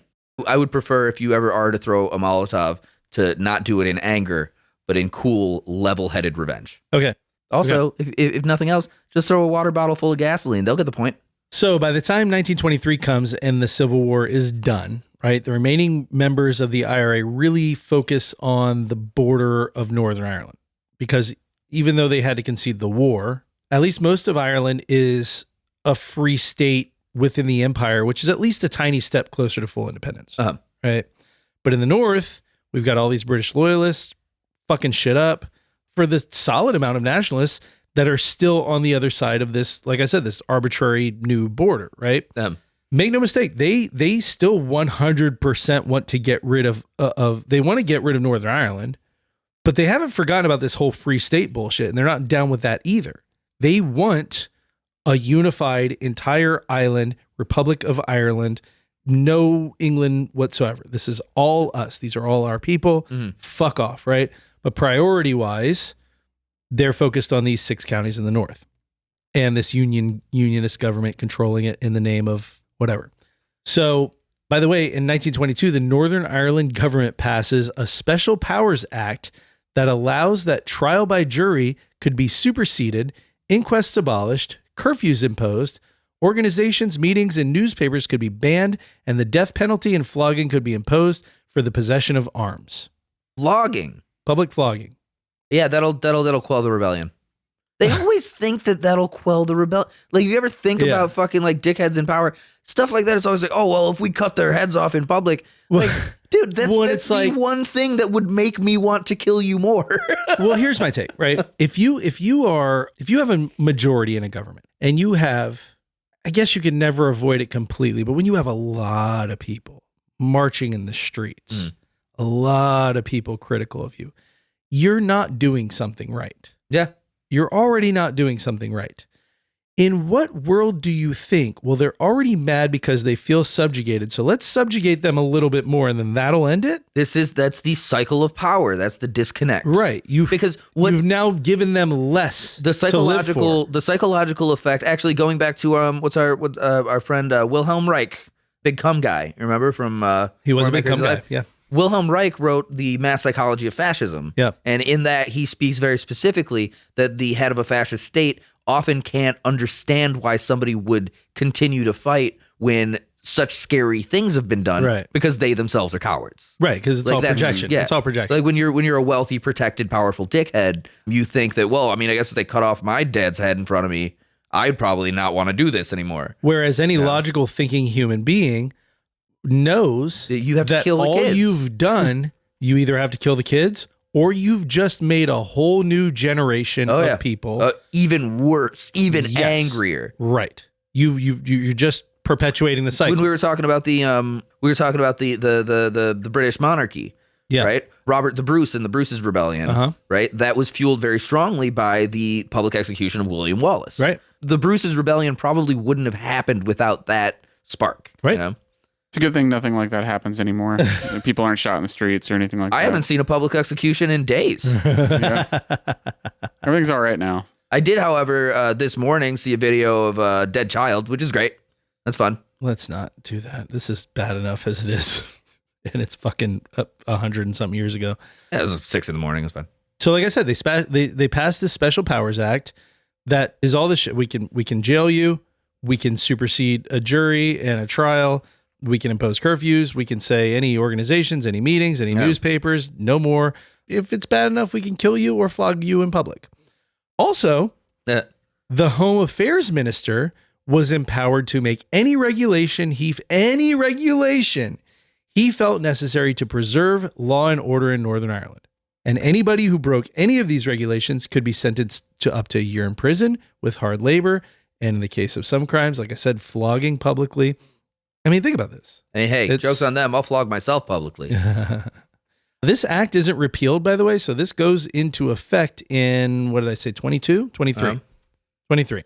This isn't repealed until 1973. Like 50 years. But it's important to remember that this is, like, by the time we get to the 60s and 70s, like I said, it continues to be bad, but this is a fight for civil rights.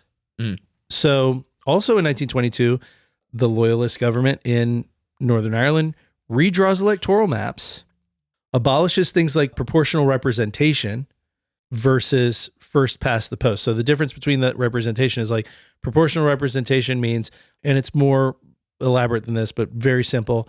If you have 20% Catholic or 35% Catholic and 65% Protestant, then you've got that sort of equal representation in the parliament.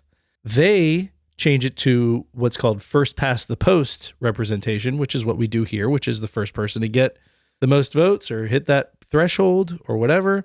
That's the person who represents, regardless of statistics or the dynamics within that area. So they redraw these electoral maps. They abolish proportional representation in order to maintain a majority in areas where they previously were in the minority, in areas where they weren't able to get the votes because it's mostly Catholic. Places like Derry was very mostly Catholic. They didn't win elections there. They still had the majority of those 6 counties, but you'd still have like some Catholics in there because Derry and because these other areas, right? Right.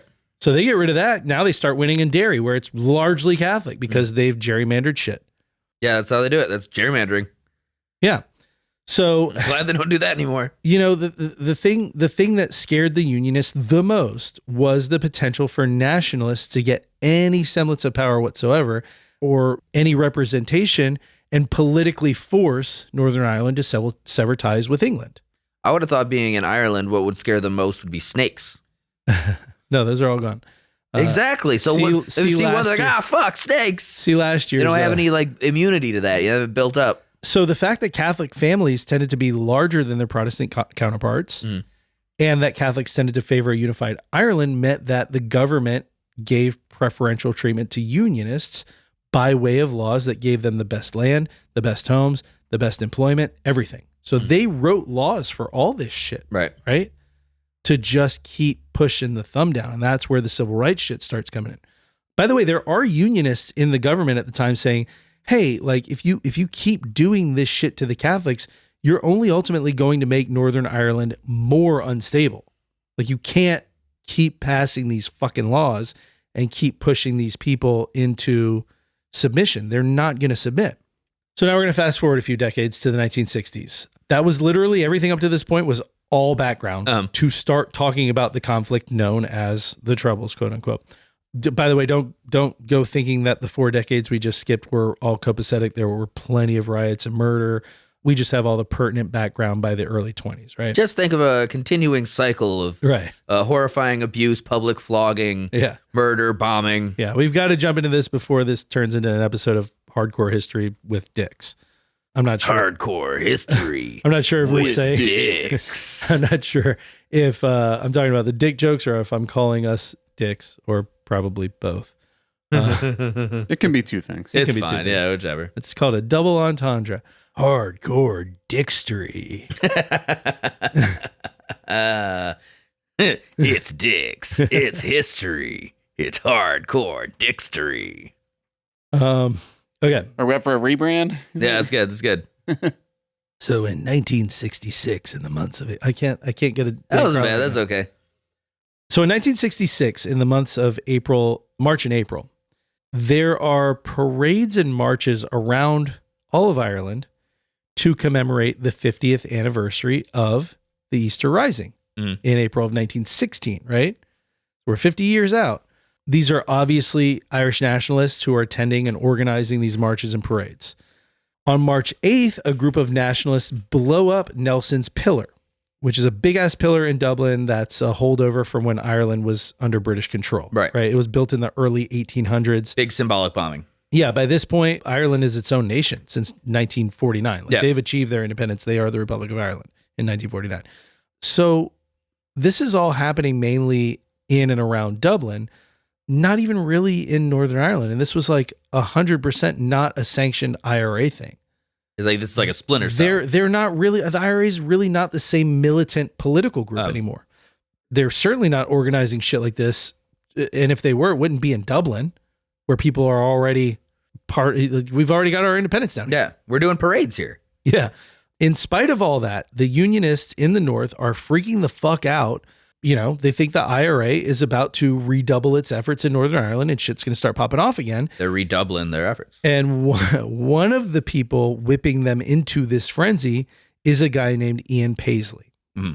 I don't want to speak ill of the dead, but I am not a fan of this dude at all. On the surface, he's a fundamentalist Protestant preacher, which is already a big enough reason for me to not like him. Mm. But beneath the surface, he was a fucking snake. He is singularly probably the person more responsible for the reinvigoration of this conflict. Mm. Like literally, if you had to pick one person, it would probably be Ian Paisley. Well, what was his motivation? Just anger? We'll get into that. At least if you had to pick somebody on the Unionist side, on the Loyalist side, it's Ian Paisley all fucking day long. There are guys in the IRA again. There's just this constant like one-upping. You know, there's just one-upsmanship nonstop. But at this point, everything's been, like I said, not copacetic, but like medium tolerable. You know what I mean? Mm-hmm. But then after this blowing up of Nelson's Pillar, Ian Paisley specifically starts having all these fucking marches and speeches talking about how the IRA is coming back and that was an IRA thing and they're going to come back over here and they're going to burn your homes and they're going to kill your children and they're going to make us, you know, they're going to force us to leave England and yada, yada, yada. He just really like fans the flames hardcore. Mm-hmm. He starts having these big ass rallies, and in addition to saying that the Catholic Republicans are going to start fighting for control of Northern Ireland again, he's also saying that Terence O'Neill, who's the Minister of Northern Ireland, a fellow Unionist, is letting it happen by being too lenient on Republicans by entertaining the idea of civil rights in the slightest. Would you like to hear what the list of civil rights goals that O'Neill was being such a pussy-ass bitch-made boy by just listening to? Yeah. Okay. I think it's 6 points. 1, 2, 3, yeah, 6 points. Okay, 6 goals. 1, an end to job discrimination. They, the groups organizing this nonviolent civil rights campaign, showed evidence that Catholics and nationalists were less likely to be given certain jobs, especially government jobs. Right? Number 2, an end to discrimination in housing allocation. They showed evidence that Unionist-controlled local councils allocated housing to Protestants ahead of Catholics and nationalists. Number 3, one man, one vote. In Northern Ireland, only householders could vote in local elections, while the rest of the UK, all adults could vote. Are you saying like people who owned homes specifically, not like renters couldn't? Renters could too, right? But the thing is, because they allocate housing and they favor Protestants, you would have, on a lot of occasions, several Catholic families living in one house. That house gets one vote. Wow. So like it was like gerrymandering families almost. Yes. Yeah. Yes. So that was 3. 4, an end, speaking of which, to gerrymandering of electoral boundaries. This meant that nationalists had less voting power than unionists, the gerrymandering did, right? Even where nationalists were a majority. So they wanted to end that. Number 5, reform of the police force. Remember the Ulster Special Constabulary? Constabulary. Can stab you real goodery. Ulster Special Constabulary. Come on a nail. Constable. Come on a nail. Coming to nail. So they're now the Royal Ulster Constabulary, the RUC, which we're going to hear a lot about the RUC. They end up reinvigorating. So the Ulster Special Constabulary was like a reservist unit, right? Only whenever we call you are you needed. Now we've established the Royal Ulster Constabulary, which is a full-time, like these are Northern Ireland's sort of army, more or less, right?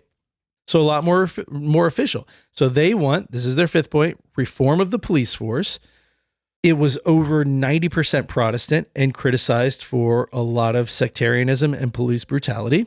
And then the last one they want is the repeal of the Special Powers Act. Remember the Special Powers Act where we can just say, hey, we can just forego a trial if we don't like it. We're going to flog you in the street. We can flog you in the street. We could say this meeting. And shoot you if we want. Yeah, we can say this meeting is illegal. We can say this newspaper is illegal. We can say this assembly, that this group that you're part of is illegal. We could just, and then if the defense minister or the home minister wants to make up a new rule and say this is for law and order, he can. We can put you on the ground, say you're resisting, and then shoot you in the back of the head. Yeah, or put you in jail for a year with hard labor.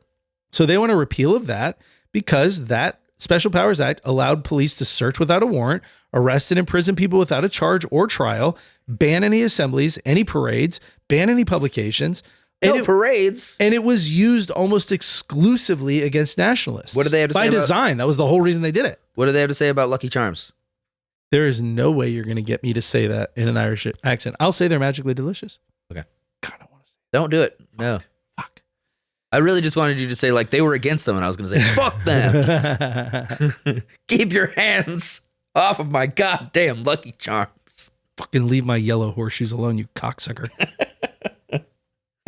Leave me yellow horseshoes alone, you fucking cocksucker. All right, so them asking for these things, now by the Liam way. Neeson. No, I'm just like, go ahead. I'm just like, that was Liam Neeson. That list of goals, of civil rights goals by the Catholic nationalists, right, is all way too much for Ian Paisley, who is just a simple preacher who wants to remove the minister from office with absolutely zero ulterior motives. Right? It's just, well, that pussy keeps listening to the Catholics, and he's, what does he want? Civil rights? Who? Oh, the Terrence O'Neill. No, he's just being a fucking politician. Yeah, you know what I mean. So he starts the Ulster Constitution Defense Committee. I'm going to call it the UCDC from here on out, right? Okay. Which what? What's the full name? UCDC. Yeah. What's the full name? Ulster Constitution Defense Committee. Constitution Defense Committee. Ow. As opposed to the Australian Constitution Defense Committee, heretofore known as ACDC. Yeah. So on the surface, these guys, this committee organizes parades and marches and speeches against specifically Terrence O'Neill, and against any possible civil rights concessions to nationalists. They also start funding political candidates to run in favor of the Protestant loyalist status quo, specifically Protestant fundamentalism, right? Which Paisley isn't shy about protecting. He's like, we need the best jobs and the best houses and more votes. He's wearing it all on the outside. Mm-hmm. The UCDC also creates the Ulster Protestant Volunteers, the UPV. You ready for this? A loyalist, fundamental. Hold on a second. The what? The U what? The UPV. Is that the Ulster Peeny Vagini? Knew that was coming. A loyalist, fundamental, Protestant paramilitary group. Hell yeah. What could possibly go wrong? Nothing wrong with fundamentalist military groups. Also during this time, the Ulster Volunteer Force, the UVF, is established, which is a separate but equal loyalist paramilitary group. Ian Paisley, by the way, is associated with all of these groups, not publicly. God damn. Not publicly. Not publicly. He's just the founder of the UCDC and the sitting chairman. But these other paramilitary groups act independently, and he's not part of that shit, you know? Unless you dig up a bunch of documents where he was fully aware, complicit, and giving his approval for horrific shit like the numerous petrol bombings that were conducted in April and May of 66 on multiple Catholic homes, schools, and businesses.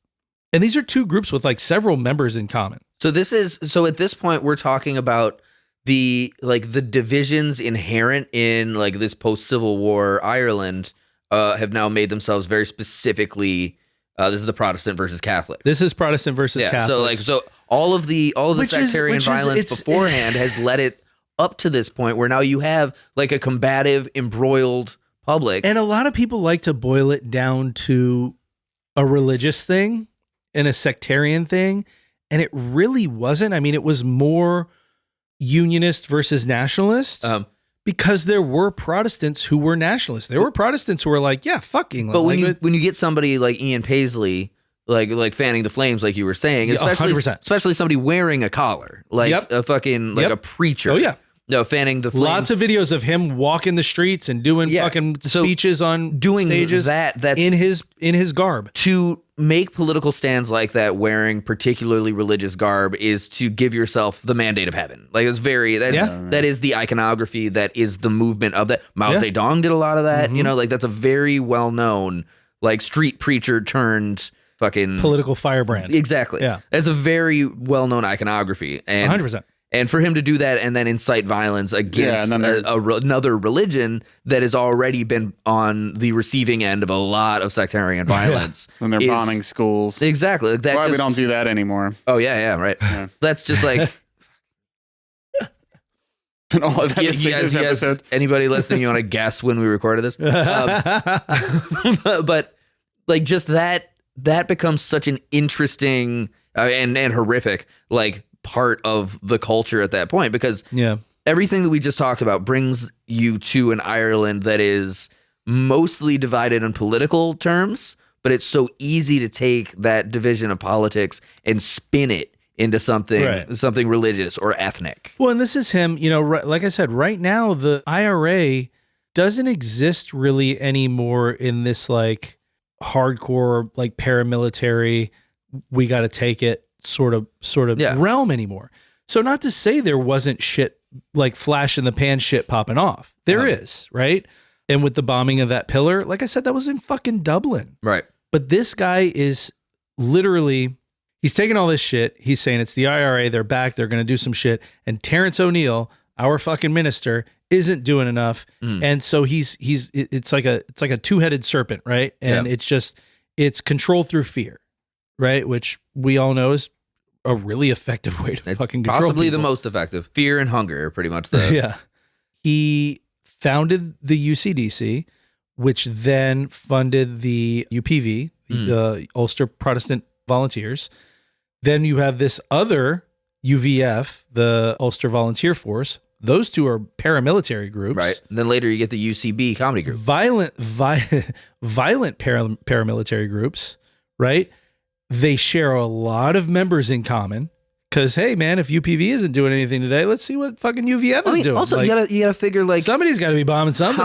How many of the people involved in this, specifically young men or even like older men into their 40s, have spent their entire lives in combat at this point? I mean, you know, and this isn't like this is government funded combat either. So these people have to maintain jobs and then at night fucking fill Molotovs and you know, make new bullets and shit. Most of them haven't been involved in like any kind of like official skirmish because we haven't really had one of those since like the. But like when when you're the part teens, and of, we're now it's been 50 years. when you're part of a secret underground paramilitary group, like, yeah, you can go years without violence. And sometimes the time that it takes between, like, you know, combat, that like everything will fester with you because you know that you're still on alert and still on charge to commit violence in the future. I also bet that a lot of these young men that are joining heard their grandfathers talk about this shit. Maybe even their fathers talk about this shit. Like I said, there's still flash in the pan violence. There's no like official, like, we are fighting, like boom, boom, there's boom. There's this great video. There's still stuff popping off. So like between all those things, and now you have this firebrand preacher, gone politician, or about to. And like, you know, sometimes it's not hard to get people to fucking go, yeah. There's this great video. It's in Belfast in the early 70s or late 60s of a bunch of kids singing like IRA battle hymn stuff or nationalist battle hymn stuff. And it's just a bunch of Belfast children. Like, we're talking maybe between 6 and 10. Yeah. And they're all doing it in perfect time and rhythm. And more than that, the intensity that they're singing it with is like, oh, these kids are already soldiers. Like, they're soldiers from birth, essentially. You know, sometimes things just get ingrained in the culture that takes generations and generations and generations. And it's not going anywhere. Do you ever see that clip of like Cillian Murphy having an interview where somebody says that he's English? Oh, yeah. So he's just like, oh, I'm Irish. And Yeah. goes, well, that's part of like Britain, right? Nope. And you just see in his eyes, like, he goes, I'm Irish. Yeah. Like, it's like very like, don't fucking try that. So like I said, Ian Paisley is very underground. He is not spearheading. These groups have their own leaders, but he's very in the mix. And like I said, he's aware, he's complicit, he's giving his approval for shit. UVF also releases a statement around this time saying that they are, quote, at war with the IRA and anyone helping the IRA in any way. The IRA barely fucking exists anymore at this juncture, right? Back in 1924, after they surrendered their arms and they all got arrested, remember that? Yeah. And then they got released after the general election. The IRA had roughly 14,000 members. By 1926, 2 years later, they had about 5,000. By 1930, 4 years after that, they were down to less than 2,000. So in a matter of, what's that, fucking 6 years? They've gone from 14,000 members to less than 2,000. Is that, but how easily documented is that? Because when you're talking about the IRA, it's like, this is still like a secret society, essentially. I don't know. I do know. Like, you don't have to go to the meetings. Your dues you're overdue on your fucking whatever. Your mask. Your member dues. Your mask fees. You owe 3 months of member dues, Seamus. They did have a brief resurgence in the 1930s. But I'll pay you in potatoes. Well, but then a lot of the leadership went down, and this is where they lost a lot of. This is why the IRA is pretty fucking defunct by the 60s.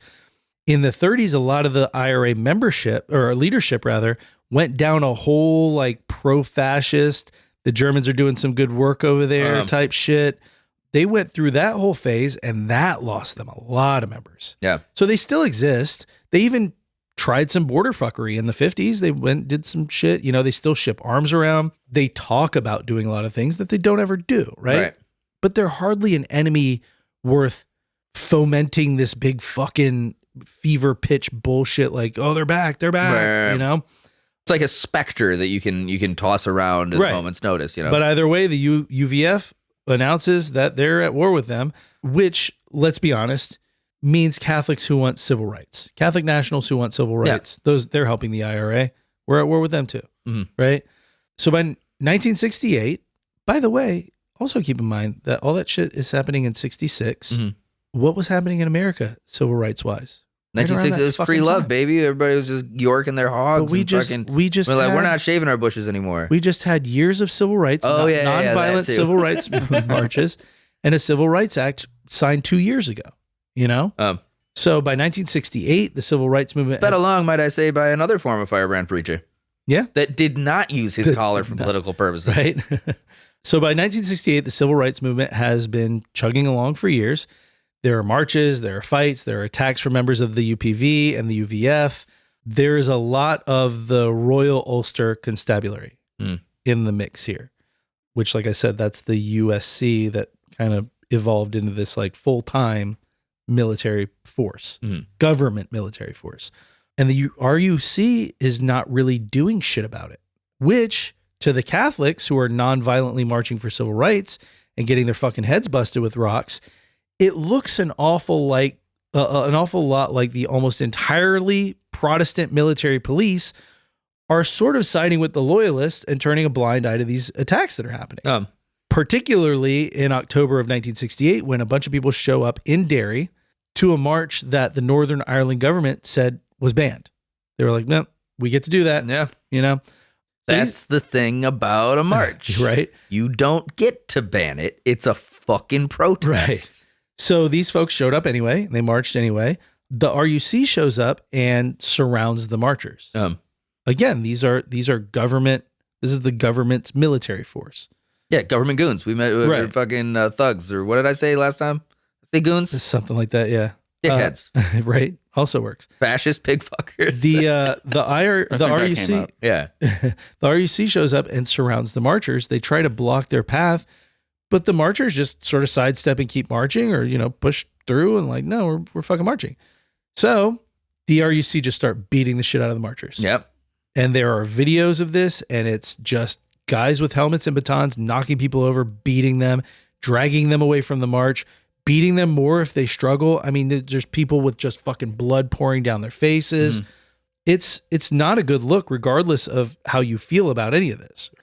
And this footage, by the way, is televised all over the place, around the world. And this is an era where that was pretty new. Yeah.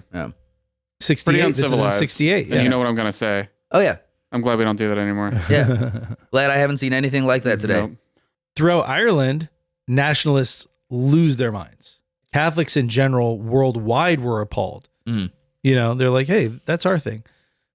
Hey, we do. Stop stealing our thing. What are you doing? Stop stealing our thing, dude. And this sparks days of rioting in Derry between the nationalists and the RUC. So days of rioting between people who want civil rights and are willing to go out there and fucking bust some heads over it, because not everybody's going to peacefully march after this. No. And the fucking military police. And again, we just talked. This is a populace that has been embroiled forever. Fucking hundreds of years at this point. And that's what I'm talking about. Like, so you get like, yeah, okay, maybe you don't have these 350 something years. At this point, maybe you don't have these card carrying IRA members, and their numbers are way down in terms of membership. Right. But all of these people still have their armbands. This is how you get members. All these people still have their armbands and their masks and their guns and a fucking chest by their bed. And these are the people. These are the things that the 20-year-old kids whose dads were part of the IRA. Yeah. But then in the 30s were like, no, this guy's talking Adolf Hitler shit. Like, I'm out of here. I found that suddenly start going, well, I don't hear him talking about fucking Hitler right now. And like, this is a good point for me to play this. I'm going to play a little sound clip here from, I found that video of those kids. They're singing a song called Men Behind the Wire in protest of mass arrests and the internment of Irish men during the struggles, right? Okay. You want to send that to me? Maybe I can patch it in. Yeah, sure. Go ahead and play it. The men behind the wire, through the little streets of Belfast in the dark of early morn, British soldiers came marauding, wrecking little homes in scorn, heedless of the crying children, dragging fathers from that's just all like 9-year-olds singing a full-on protest fight song. Yeah. That's the people you're dealing with right now. No shit. So that's a big televised event that like literally a lot of the world is like, the fuck is going on over there? A couple months later, there's a 4-day march from Belfast to Derry. Derry, Maine. Derry, Ireland. Oh, sorry. Which is honestly where like Pennywise lives. Jesus Christ.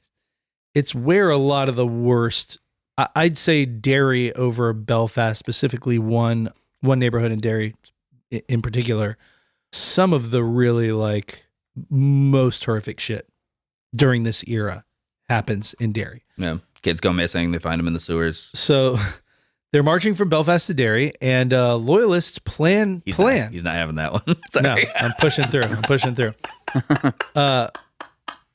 A 4-day march from Belfast to Derry where loyalists plan an ambush, right? They plan this. By the way, Terence O'Neill is still a minister, the minister of Northern Ireland.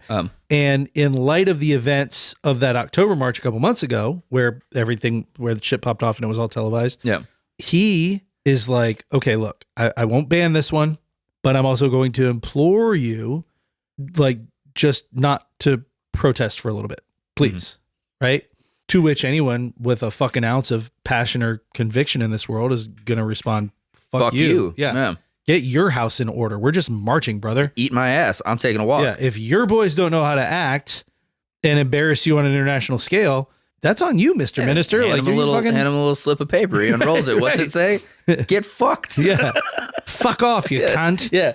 Since we're catching up with the whole cast, by the way, Ian Paisley is up in arms about these marches, and he's making big speeches about how they're all seditious. So this march happens anyway, this 4-day march. And like I said, there's an ambush planned. It's in the town of Burntolet, where there's a bridge, right? There's a bridge that goes through Burntolet on the way from Belfast to Derry. And there are about 300 loyalists, including 100 off-duty USC officers. Remember those guys? They've been remobilized. The reserve unit, remobilized. They ambushed from the high ground, where they had stones transported from a nearby quarry to throw on fucking marchers. That's the way to do it. They also had iron bars and wood planks with nails spiked through them. The RUC is nearby and does essentially nothing to stop it. There's another attack on that same march when the marchers get to Derry City a few miles down the road. I almost said a few miles. Yeah, see? Yeah. Now you've made me aware of it, and I keep fucking a few miles down the road, where the RUC still does nothing. In fact, some of the marchers claim that the RUC troops were helping the attackers. Over 100 of the 400-ish marchers were injured. Rioting starts in Derry again. That's where the last march was a few months ago. 3 months ago? 2 months ago? No. So rioting starts in Derry again. The RUC is basically rampaging through Derry, attacking civilian residents, yelling religious slurs, and just generally confirming what people suspected about them in terms of siding with the loyalists. And this damages any fucking credibility that the RUC had left, if they had any left at this point. If you're wondering what Minister O'Neill, you may be wondering, like, oh, is he going to come in and like bring the temperature down on this? You are in luck. He says that the march was, quote, a foolhardy and irresponsible undertaking, and that some of the marchers and their supporters in Derry were mere hooligans. So that's going to get them on. Minimizing people who are putting their lives on the line for their civil liberties. For their civil liberties is telling them that they're not worth anything and that they're a bunch of idiots. That usually helps, right? If he says, I guess the scars I got weren't worth it. While they're changing the fucking the bandage on the patch of head that used to have hair on it. Exactly. In the Pulling meantime, a fucking nail out of their shoulder or whatever. Yeah. In the meantime, none of the attackers were arrested or charged. So the loyalists are like loudly and proudly claiming that this was a victory over these seditious Catholic rebels. A couple of months later, the bombing starts, right? March and April 1969, there are 6 different bombings in less than a month.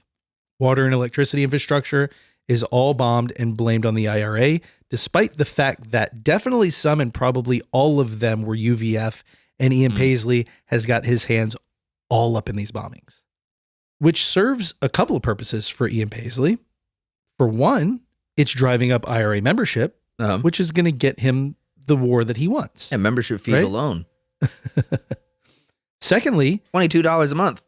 Secondly, people very quickly lose faith in Terence O'Neill, which Paisley also wants. O'Neill actually does step down in April of 1969. So like that month when all the bombings are going on, the nationalists definitely don't care much for him. He'd just been empty promises. Like he's listening to this civil rights stuff. He's not actually doing anything about it. So they don't fucking care.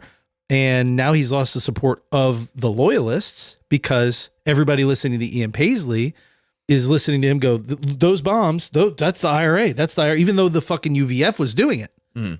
He's bombing fucking infrastructure or giving the green light to bomb infrastructure. And I mean, some of these are confirmed that he knew. He was like, yep, do it. And then blaming it on the IRA. Yeah. So anybody who, without that sort of inside knowledge, it's not like that was knowledge immediately. That's shit that came out. Well, from the outside, all you've got is that all of this violence is coming from the IRA. Right. Because if you're not in the know, the IRA is the one that's been around the longest. Right. And they're still bandying the name around every now and then. Also, so even if you're listening to a news report from that area, if they say IRA one time and you're not in the know on the rest of the shit, that's the one that you click on. Also, if you're a loyalist, what are you going to believe? That it's these bad boogeymen who used to bomb shit all the time or shoot people or do whatever, of fighting to take us away from our precious England? Or are you going to believe it's the fucking guys that are on your side? No. Of course you're going to believe it's the other side. Like I said, O'Neill steps down in 1969. Damn, it's like those guys were eating unlucky charms. You know what I mean? Those clovers were purple. He actually had an interview, Terrence O'Neill did, a couple of weeks after his resignation, where he said, quote, "It is frightfully hard to explain to Protestants that if you give Roman Catholics a good job in a good house, they will live like Protestants because they will see neighbors with cars and television sets. They will refuse to have 18 children. But if a Roman Catholic is jobless and lives in the most ghastly hovel, he will rear 18 children on national assistance. If you treat Roman Catholics with due consideration and kindness, they will live like Protestants in spite of the authoritative nature of their church." Which I guess is It's like good decent sentiment, but bad. a poor choice of words. Yeah, but I get it. It's also fucking bigoted as fuck. It's being raised Roman Catholic myself. Like, yeah, okay, there's a bit of a mandate to have more children in the Roman Catholic Church. I don't know. This is bullshit. Fuck that guy. What an asshole. Like I said, I can feel like my grandfather's angry at him. I can feel it. It's a decent sentiment, but I don't feel like those words were very thought out. But it was the 60s, I guess. I don't know. I'm just listening, Patrick. You were staring at me. I keep checking on Drew because he's falling apart next to me. I'm just a little gooey today. By the way, throughout all this, things are not good at all. The RUC enters the home of a Catholic civilian and beats everyone in the house, including his teenage daughter, who's recovering from surgery when they enter the house without a warrant. He dies, the father. He actually dies. And by the way, there's no evidence ever, even in the aftermath, that he was involved in anything untoward. Just busted in the house, beat him to death. Right. Glad they don't do that anymore. NICRA. I've been trying not to say that since I said it so many times. NICRA member. By the way, we've said this before. If you see any parallels with anything happening right now, History's a mirror. this has been, if you didn't believe us in the past, this topic has been on the board for St. Patrick's Day for a fucking year. Yeah, we were going to do it last Yep. year. I literally couldn't contain the topic. Yeah. We had to bring in Patrick. So if you ever needed evidence that we're not just talking shit when we say this board is filled out for like a year straight. Yeah, any If you I'm see not gonna parallels, it's not because I'm not going to say no parallels are kind of purposely given because obviously, you know, we're people Sure, of of the time course. anyway. But like the majority of this shit is not planned in any way with any sort of foresight Current for event, yeah. current Yeah. political events. No. This is just the world we live in. Yeah, we're not goosing this. We didn't like go, oh shit, we got to do this now because something happened recently. What's like, next It week's? just is what it is. I'm not going to say it out loud. That should be a little more self-contained, maybe. It will be. It will be. Okay. I think I already have. Can't see it. I already have that topic. I need a new prescription. So the NICRA, which I haven't mentioned prior to this is the Northern Ireland Civil Rights Association. They are clashing with the RUC. This is the Civil Rights Association that was like organizing peaceful civil rights marches. They're being accused of secretly working with the IRA from the onset of these civil rights marches, which have been going on for about 3 years at this point. But it was all bullshit. It was all bullshit. But now, Well, yeah. Once you, if you call somebody a, what's a good term I could use? Like a homegrown bad guy. If you call them one of those enough times, then yeah, fucking there you go. They're gonna just start being that. yeah. What's the from Lucky Number 11 Ben Kingsley's monologue about? The My schmoo? father. No, My that was father. Morgan Freeman. No, that was Morgan Freeman.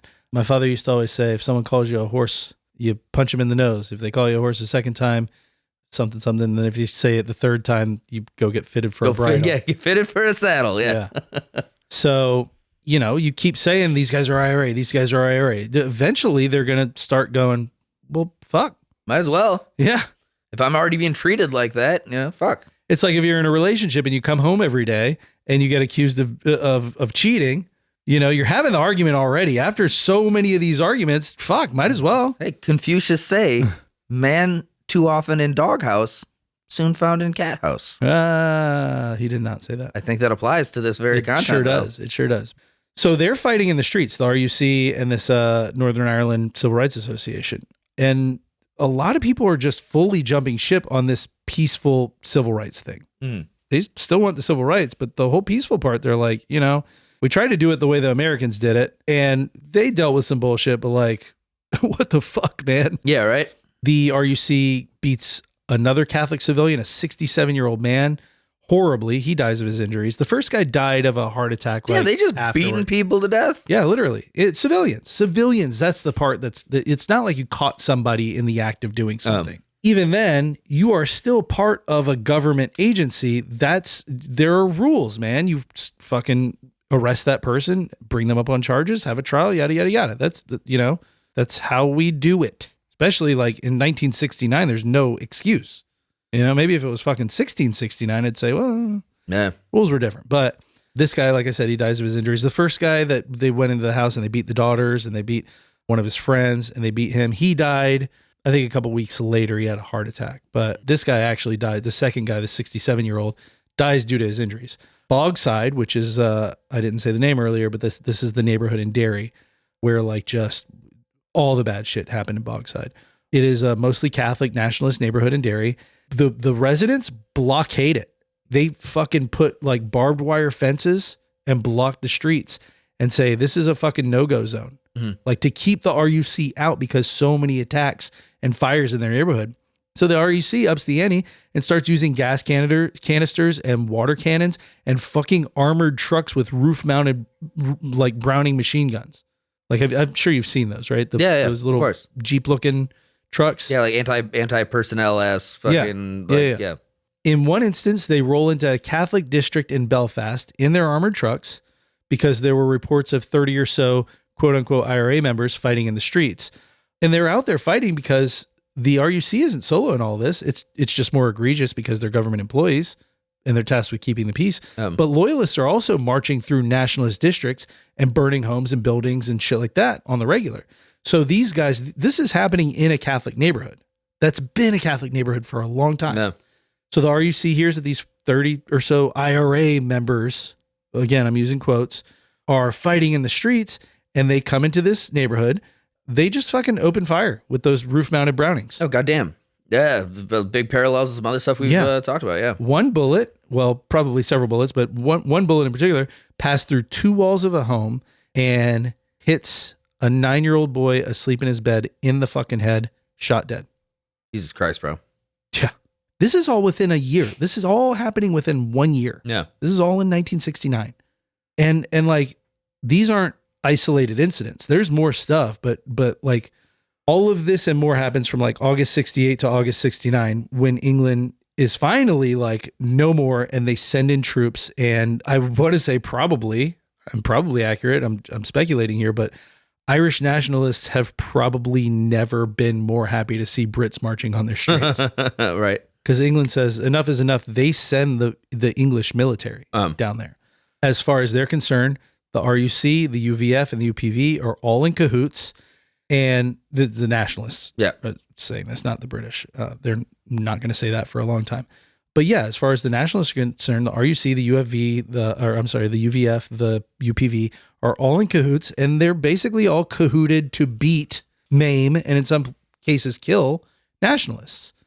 So at least this is going to help keep the peace, right? So the military immediately starts separating neighborhoods based on political ideologies. They start building the peace wall, which if you haven't seen them, they're still there today and they're fucking crazy. It's nuts. Like some of the photos I looked at, like there's just a wall going through like backyards. There's like houses on one side and houses on the other side and just green in between. And it's just a fucking wall, like a 30-foot wall. Some of them go along roads and stuff, but some of them are literally like cutting through neighborhoods. Yeah. Yeah. Seeing them like that too, like that they're still there is crazy. They're still there to this day. So the British Army is now in Northern Ireland. Their official policy is to be impartial, and the nationalists are thrilled because the RUC is disarmed, by the way, during this time. When the British Army comes in, they disarm the RUC. They say, no more. You guys are still the RUC, but you're not fucking with the tanks and the bombs and the guns. No way. They disband the USC, the Special Constabulary, right? They're like, we don't need you anymore. You're reservists. Go home. I watched multiple videos of Irish nationalists like hugging British troops, bringing them food. The troops are all smiling. The civilians are all smiling and waving. And like every interview I watched from that time, like really captured this, like this sense of like a drastic temperature drop and just like a lot of hope that like maybe everything's going to de-escalate now. Right. Obviously we know that's not at all what happened. Right. What does happen is that the RUC and the loyalists set the bar so goddamn low that at first the British troops felt like a salvation, you know? Right. But within a year of this military response / occupation, the nationalists start to feel some of those old stings again. Yeah, because like, oh shit, here it goes. The British are occupying us again. Right. Some of the worst violence happens from 1970 to 1972 because the UVF and the UPV are still hanging around. They were never part of any governmental force. These are paramilitary organizations that operate and do, you know, the loyalists type shit that the IRA was doing. They're doing bombings and Molotovs and all this shit under cover of, you know, whatever. So they're still hanging around and the IRA has been adding members like crazy and people are still pretty fucking hot. Yeah. Like even if most of the general population is breathing sort of this collective sigh of relief, it only takes one person to do one unhinged thing and the fucking lid blows off again, right? Yeah. Like in school, it only takes one person to ruin gum for the rest of the class. Yeah. Like fucking don't stick that shit underneath your fucking desk. Yeah. You prick. It takes one person with a Molotov cocktail and fucking hit a personnel vehicle or some shit. Yep. And well, that kind of ruins the week. So in 1971, there was a UVF bombing of McGurk's bar. This is a bar in a Catholic neighborhood, a nationalist Catholic neighborhood that killed 15 total people. This is like, I think the worst attack to date at this point, right? Since this shit started popping off in 66. 15 total people, all civilians, including the wife and daughter of the bar owner who like the family lived above the bar. Man, I cannot fucking, and I know that we're living in a very difficult time as well right now, but like I have trouble fathoming the idea. This is 45 years ago. I have trouble. I'm sorry, 55. I have trouble fathoming a human being like just bombing a bar full of your own countrymen. You want to hear something just crazier? Civilian countrymen. You want to hear something even crazier? Oh, sure. This bar wasn't even the designated hit. Great. The bar that the guys who planted the bomb were supposed to hit was allegedly an IRA bar. But when they drove by, they saw security guards in the front. So they just went to the next Catholic bar that they saw and they did it there. Jesus Christ. Yeah. Killed 15 fucking people, including the wife and daughter of the bar owner. The bar owner and the 3 sons were all like that is injured badly, but they lived. That is not even as severe as the conflict in a bar that sparked the Detroit riots that burned half the fucking city down, you know? Like, or I mean, that is far more severe. The one in Detroit wasn't nearly like that intense. It was more of like a fist fight that sparked a massive riot. Right. So it like fucking 15 civilians murdered. Crazy. I'm sure the husband or the bar owner and his 3 sons. Yeah. After that were totally chill. No, I did read a quote from him where he was like, it doesn't matter who did it. Like, I'm trying to not be bitter about it. Like he literally had a very, very, very mature and collected fucking like thought and quote when he was interviewed. Yeah. He's a bigger man than me. Yeah, no shit. I'd be fucking jumping on top of one of those. I guess you still got 3 kids to live for. I mean, fuck. Yeah. That's always what it is. Yeah, it really is. You know? That's why I only had one. Something happens to him. There you go. That's it. Yeah. Full throttle, baby. Well, you can always be a symbol for your children because you want your kids to grow up filled with rage and hate. Yeah. Be a stronger soldier than I, child. 1972 was even worse than 71. That January, there was a march in Derry. Why? Because the government brought internment back from the dead. Cool. Internment with no trial. I'm glad they don't do that anymore. So there's a bit too much of that on this fucking episode. So there's a big anti-internment march, and the military is trying to keep people from marching to the internment camp, which is the destination. By the way, all marches at this time have you been don't get banned. to go there, we bring you there. Right? I've got a golden ticket.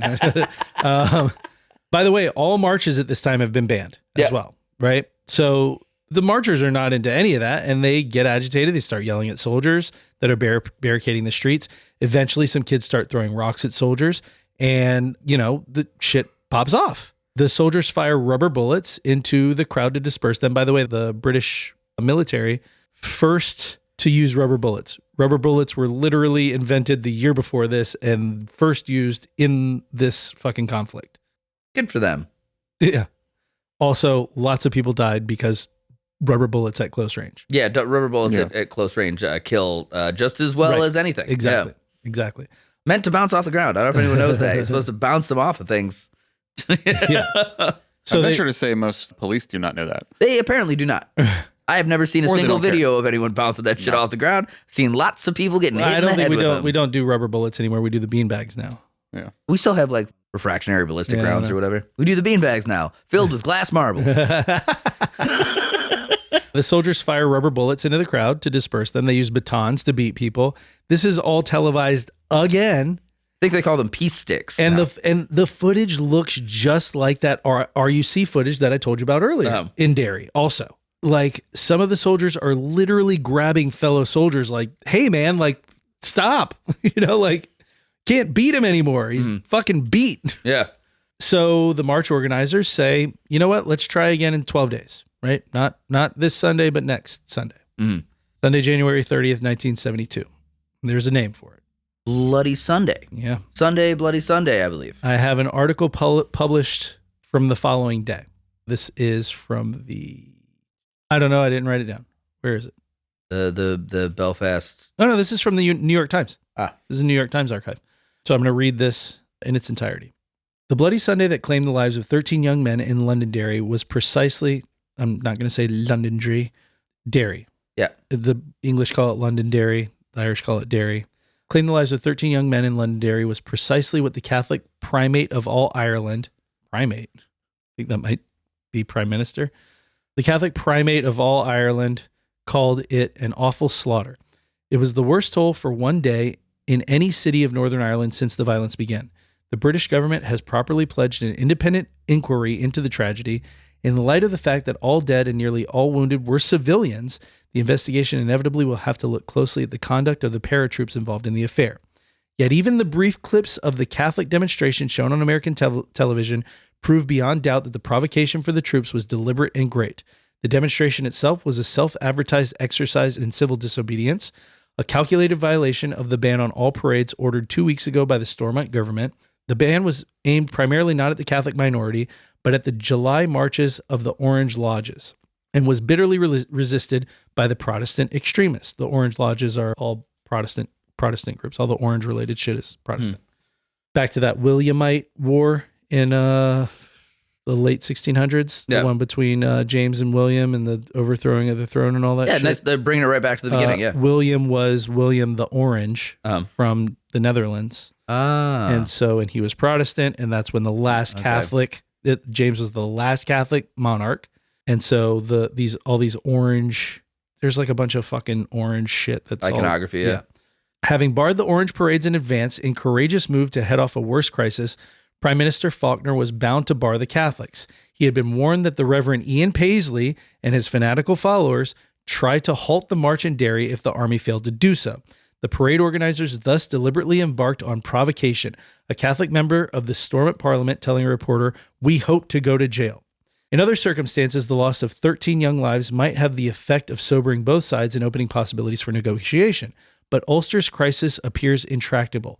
The bloodshed in Derry has already been followed by more bombing, more shooting, the firing of a British embassy in Dublin, and the outrageous spectacle of Bernadette Devlin's assault on Home Secretary Maudlin in Britain's House of Commons. The Irish Republican Army says its, quote, immediate policy is to shoot to kill as many British soldiers as possible. The British Army insists it is winning its fight against the IRA gunmen, but victory in Ulster is proving as elusive as Lyndon Johnson's coonskin on the wall Vietnam. Last week, I don't know what that means.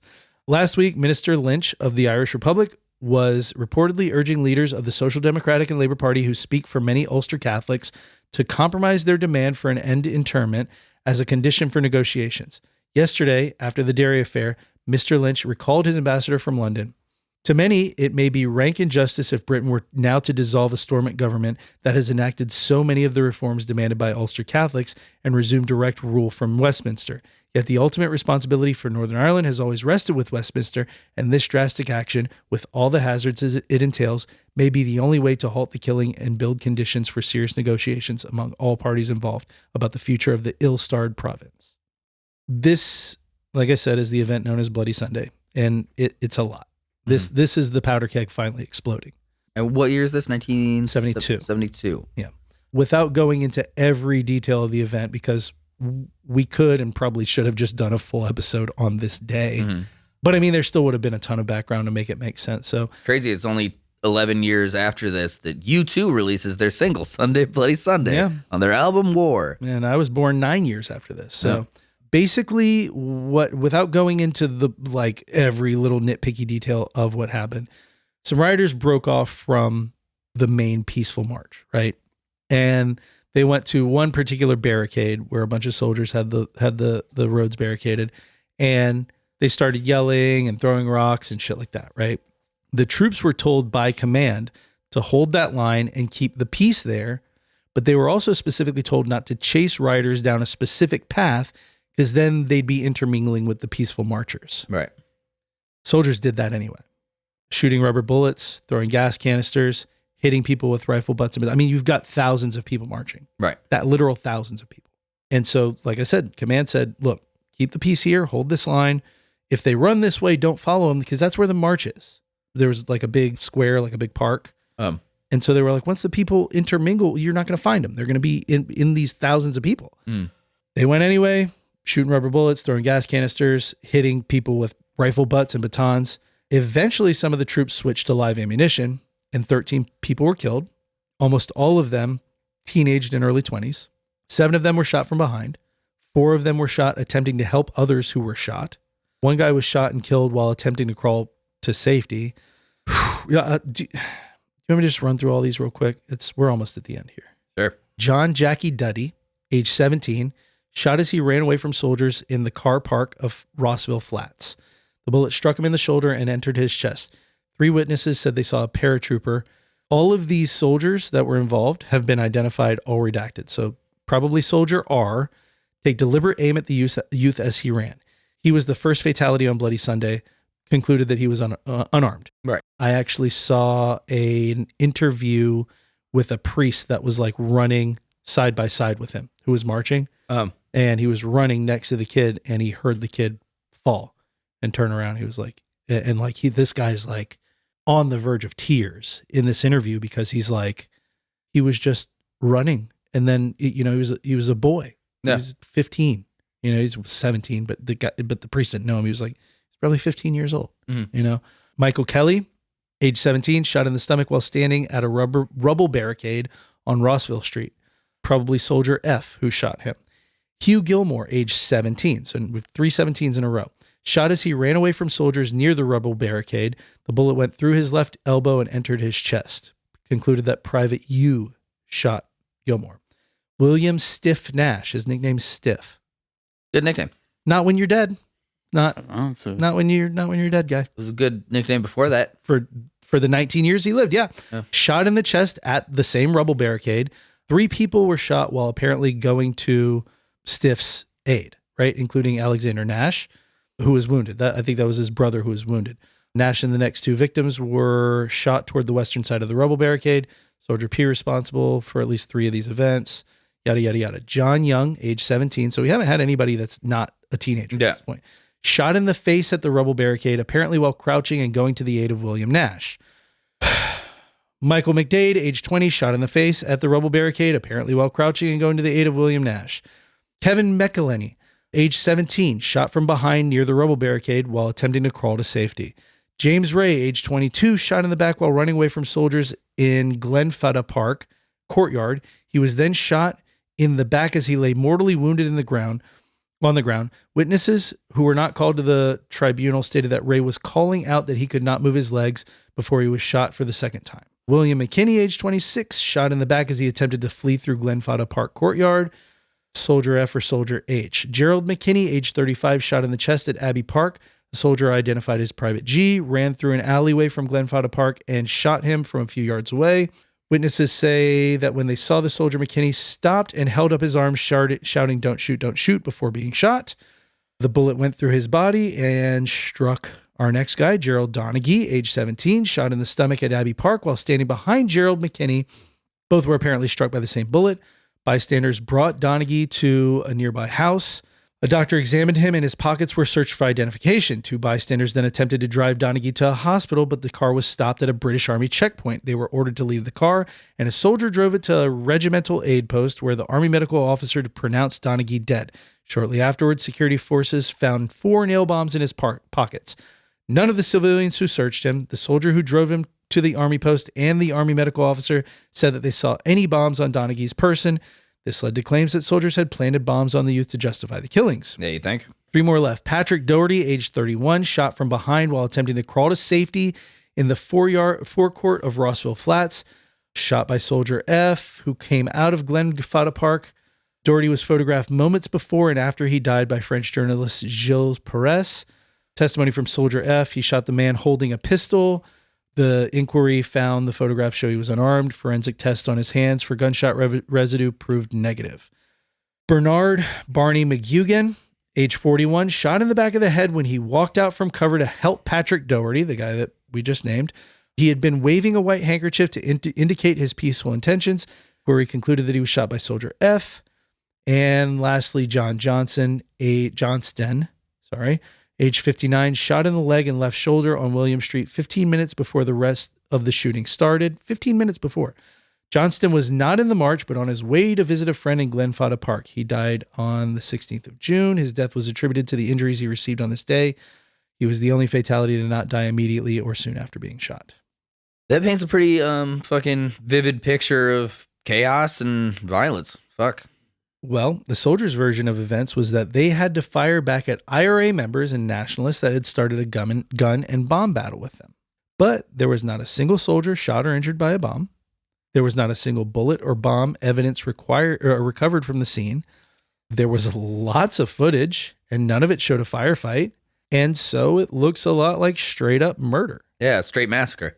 By the way, it took the inquiry 26 years to see cowardly murder. Yeah, I would add. Yeah, horrific and cowardly pretty much murder. all of this by a bunch of pig fuckers. There are some things from the inquiry that surfaced about certain military commanders saying certain things that are not what you would expect your military commanders to say. They say things like, "Hey, you should murder a bunch of children." Effectively, yeah. With more piss and vinegar. Yeah. But yeah, it took 26 years for this inquiry to see just a tiny sliver of light of day. That was in 1998. That was when England officially took the stance that they were at fault and they apologized. Which, what the fuck good does that do? Dude. It wasn't until 2010 that this inquiry was published. It interviewed 900 witnesses over the course of 7 years, took 12 years to finalize, cost $200 million, and then I guess another 20-something years of just sitting on it. It was the longest, most expensive, most detailed inquiry in British history, although I do feel like they've got a pretty long, expensive one on the table right now with the former prince. Oh, yeah, there's some stuff going on there. I mean, they can avoid an inquiry with a single bullet behind a dumpster, I feel like. So we've gone super long. This feels like a good starting point. We're going to do part 2 on St. Patrick's Day next year. Looking forward to it. There is still so much to cover. This continues for decades. I think the last British troops left Northern Ireland in 2007. Anyone who is familiar with like the really easy trope of like British sadness, like the Angela's ashes, like everything's miserable in Ireland. Yeah. Yeah, here you go. This is why that's there. I mean, 360 something years we just covered, starting with the Plantation of Ulster. Pretty good, man. Good job. Starting with the Plantation of Ulster, and then here we are. I'm pretty impressed. That was good. That was very, very in-depth research. that might be the most in-depth, like detailed, like complicated, through line of a topic we've ever covered. I think the only one that had more sort of facets in so many different directions like was British monarchy, or no, it was westward expansion, which we did in 3 parts. Yeah. So we haven't done a 2-parter in a while. Yeah, no, I mean, we just if we didn't have so many things that are like sort of locked in for certain dates, I'd bump something. But yeah, I kind of want to kind of want to stick to the schedule. If we move anything, it's got to be something that doesn't have the star next to it because the stars are all locked in dates. I feel like we're so somber right now. Say something about dicks. Peeny Vagini. It's my catchphrase, everybody. I'm like straight up depressed. Yeah, I'm bummed as fuck. It's hard to make jokes around this topic. I mean, it really like... I don't hold my puppy. Like that guy, the guy whose name... Even she's depressed. She hasn't done shit the whole episode. She didn't even bite Patrick once. I can't name a single other episode out of 80-something episodes that we've done. 88 as of this one. This is 88. So in 87 previous episodes, plus bonus stuff, Patreon, sort of addendum shit, we've got 90-something episodes posted in total. I can't think of a single time where I could have told you that a guy's nickname was Stiff, and there was just silence. Just silence. Not a single other episode could I have said this guy's nickname was Stiff.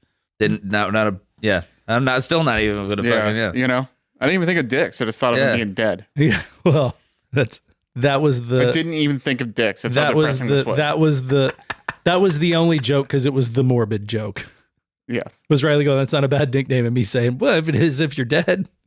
Oh fuck. Well, if you enjoyed that episode, I'm not going to say if you liked it. If you enjoyed that episode, the fuck is wrong with you? You must be way enjoyed that by U2's 1982 album War. Sunday Bloody Sunday. Yeah, if you enjoyed that, you are on way more antidepressants than we are. From a historical analysis perspective, if you enjoyed that episode and you want to let us know, please get on whatever you're streaming on. Give us 5 stars. Leave us a review if you're on Apple Podcasts. Leave us a comment if you're on Spotify. Leave us whatever else if you're on one of the other platforms. I don't know how all of them work, but anything you can do to sort of interact with us, we love it. It's great for us. Get on Instagram. Look us up, Delete Everything Podcast. Give us a follow. You'll see pictures of this episode, any other episodes that you like. I can't wait to fucking post this episode on Instagram. Jesus. What kind of funny music will I play? I don't think you can. Fuck. I don't think you can. I don't think we can do anything. I don't think I can do a Channing Tatum joke on that one. You may have noticed actually that I stopped doing the Channing Tatum jokes. Channing Taters? He never referenced us. Yeah, dick. So 80 episodes. Useless. Never got back to us. I was rooting for him as Gambit too. But also then Instagram changed the hashtag policy so I couldn't put like 50 hashtags and then also Channing Tatum. YouTube, Delete Everything Podcast. You can see some videos of us sticking around in the studio. Not this episode. No video of this one because Jesus. And there's a lot of shorts from our Patreon episodes. And join us on Patreon, man. It's $8. It's not that bad. And you get so many bonus episodes. And we put new ones out every single week.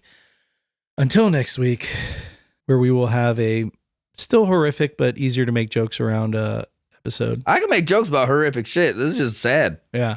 I'm going to go watch the 2021 Kenneth Branagh directed movie Belfast about his coming of age in 1969 Belfast. Jesus, you won't just want to add to it? I'm going to eat a lot and like be fat and sad and then fall asleep. You want to just pour some fucking salt in that coffee? Yeah, sure, fuck it. All right. Well, it's Kenneth Branagh. It's going to be super saccharine and like overly produced. Until next week, we love you guys. Bye. Bye. Bye. Wow. Is that the music?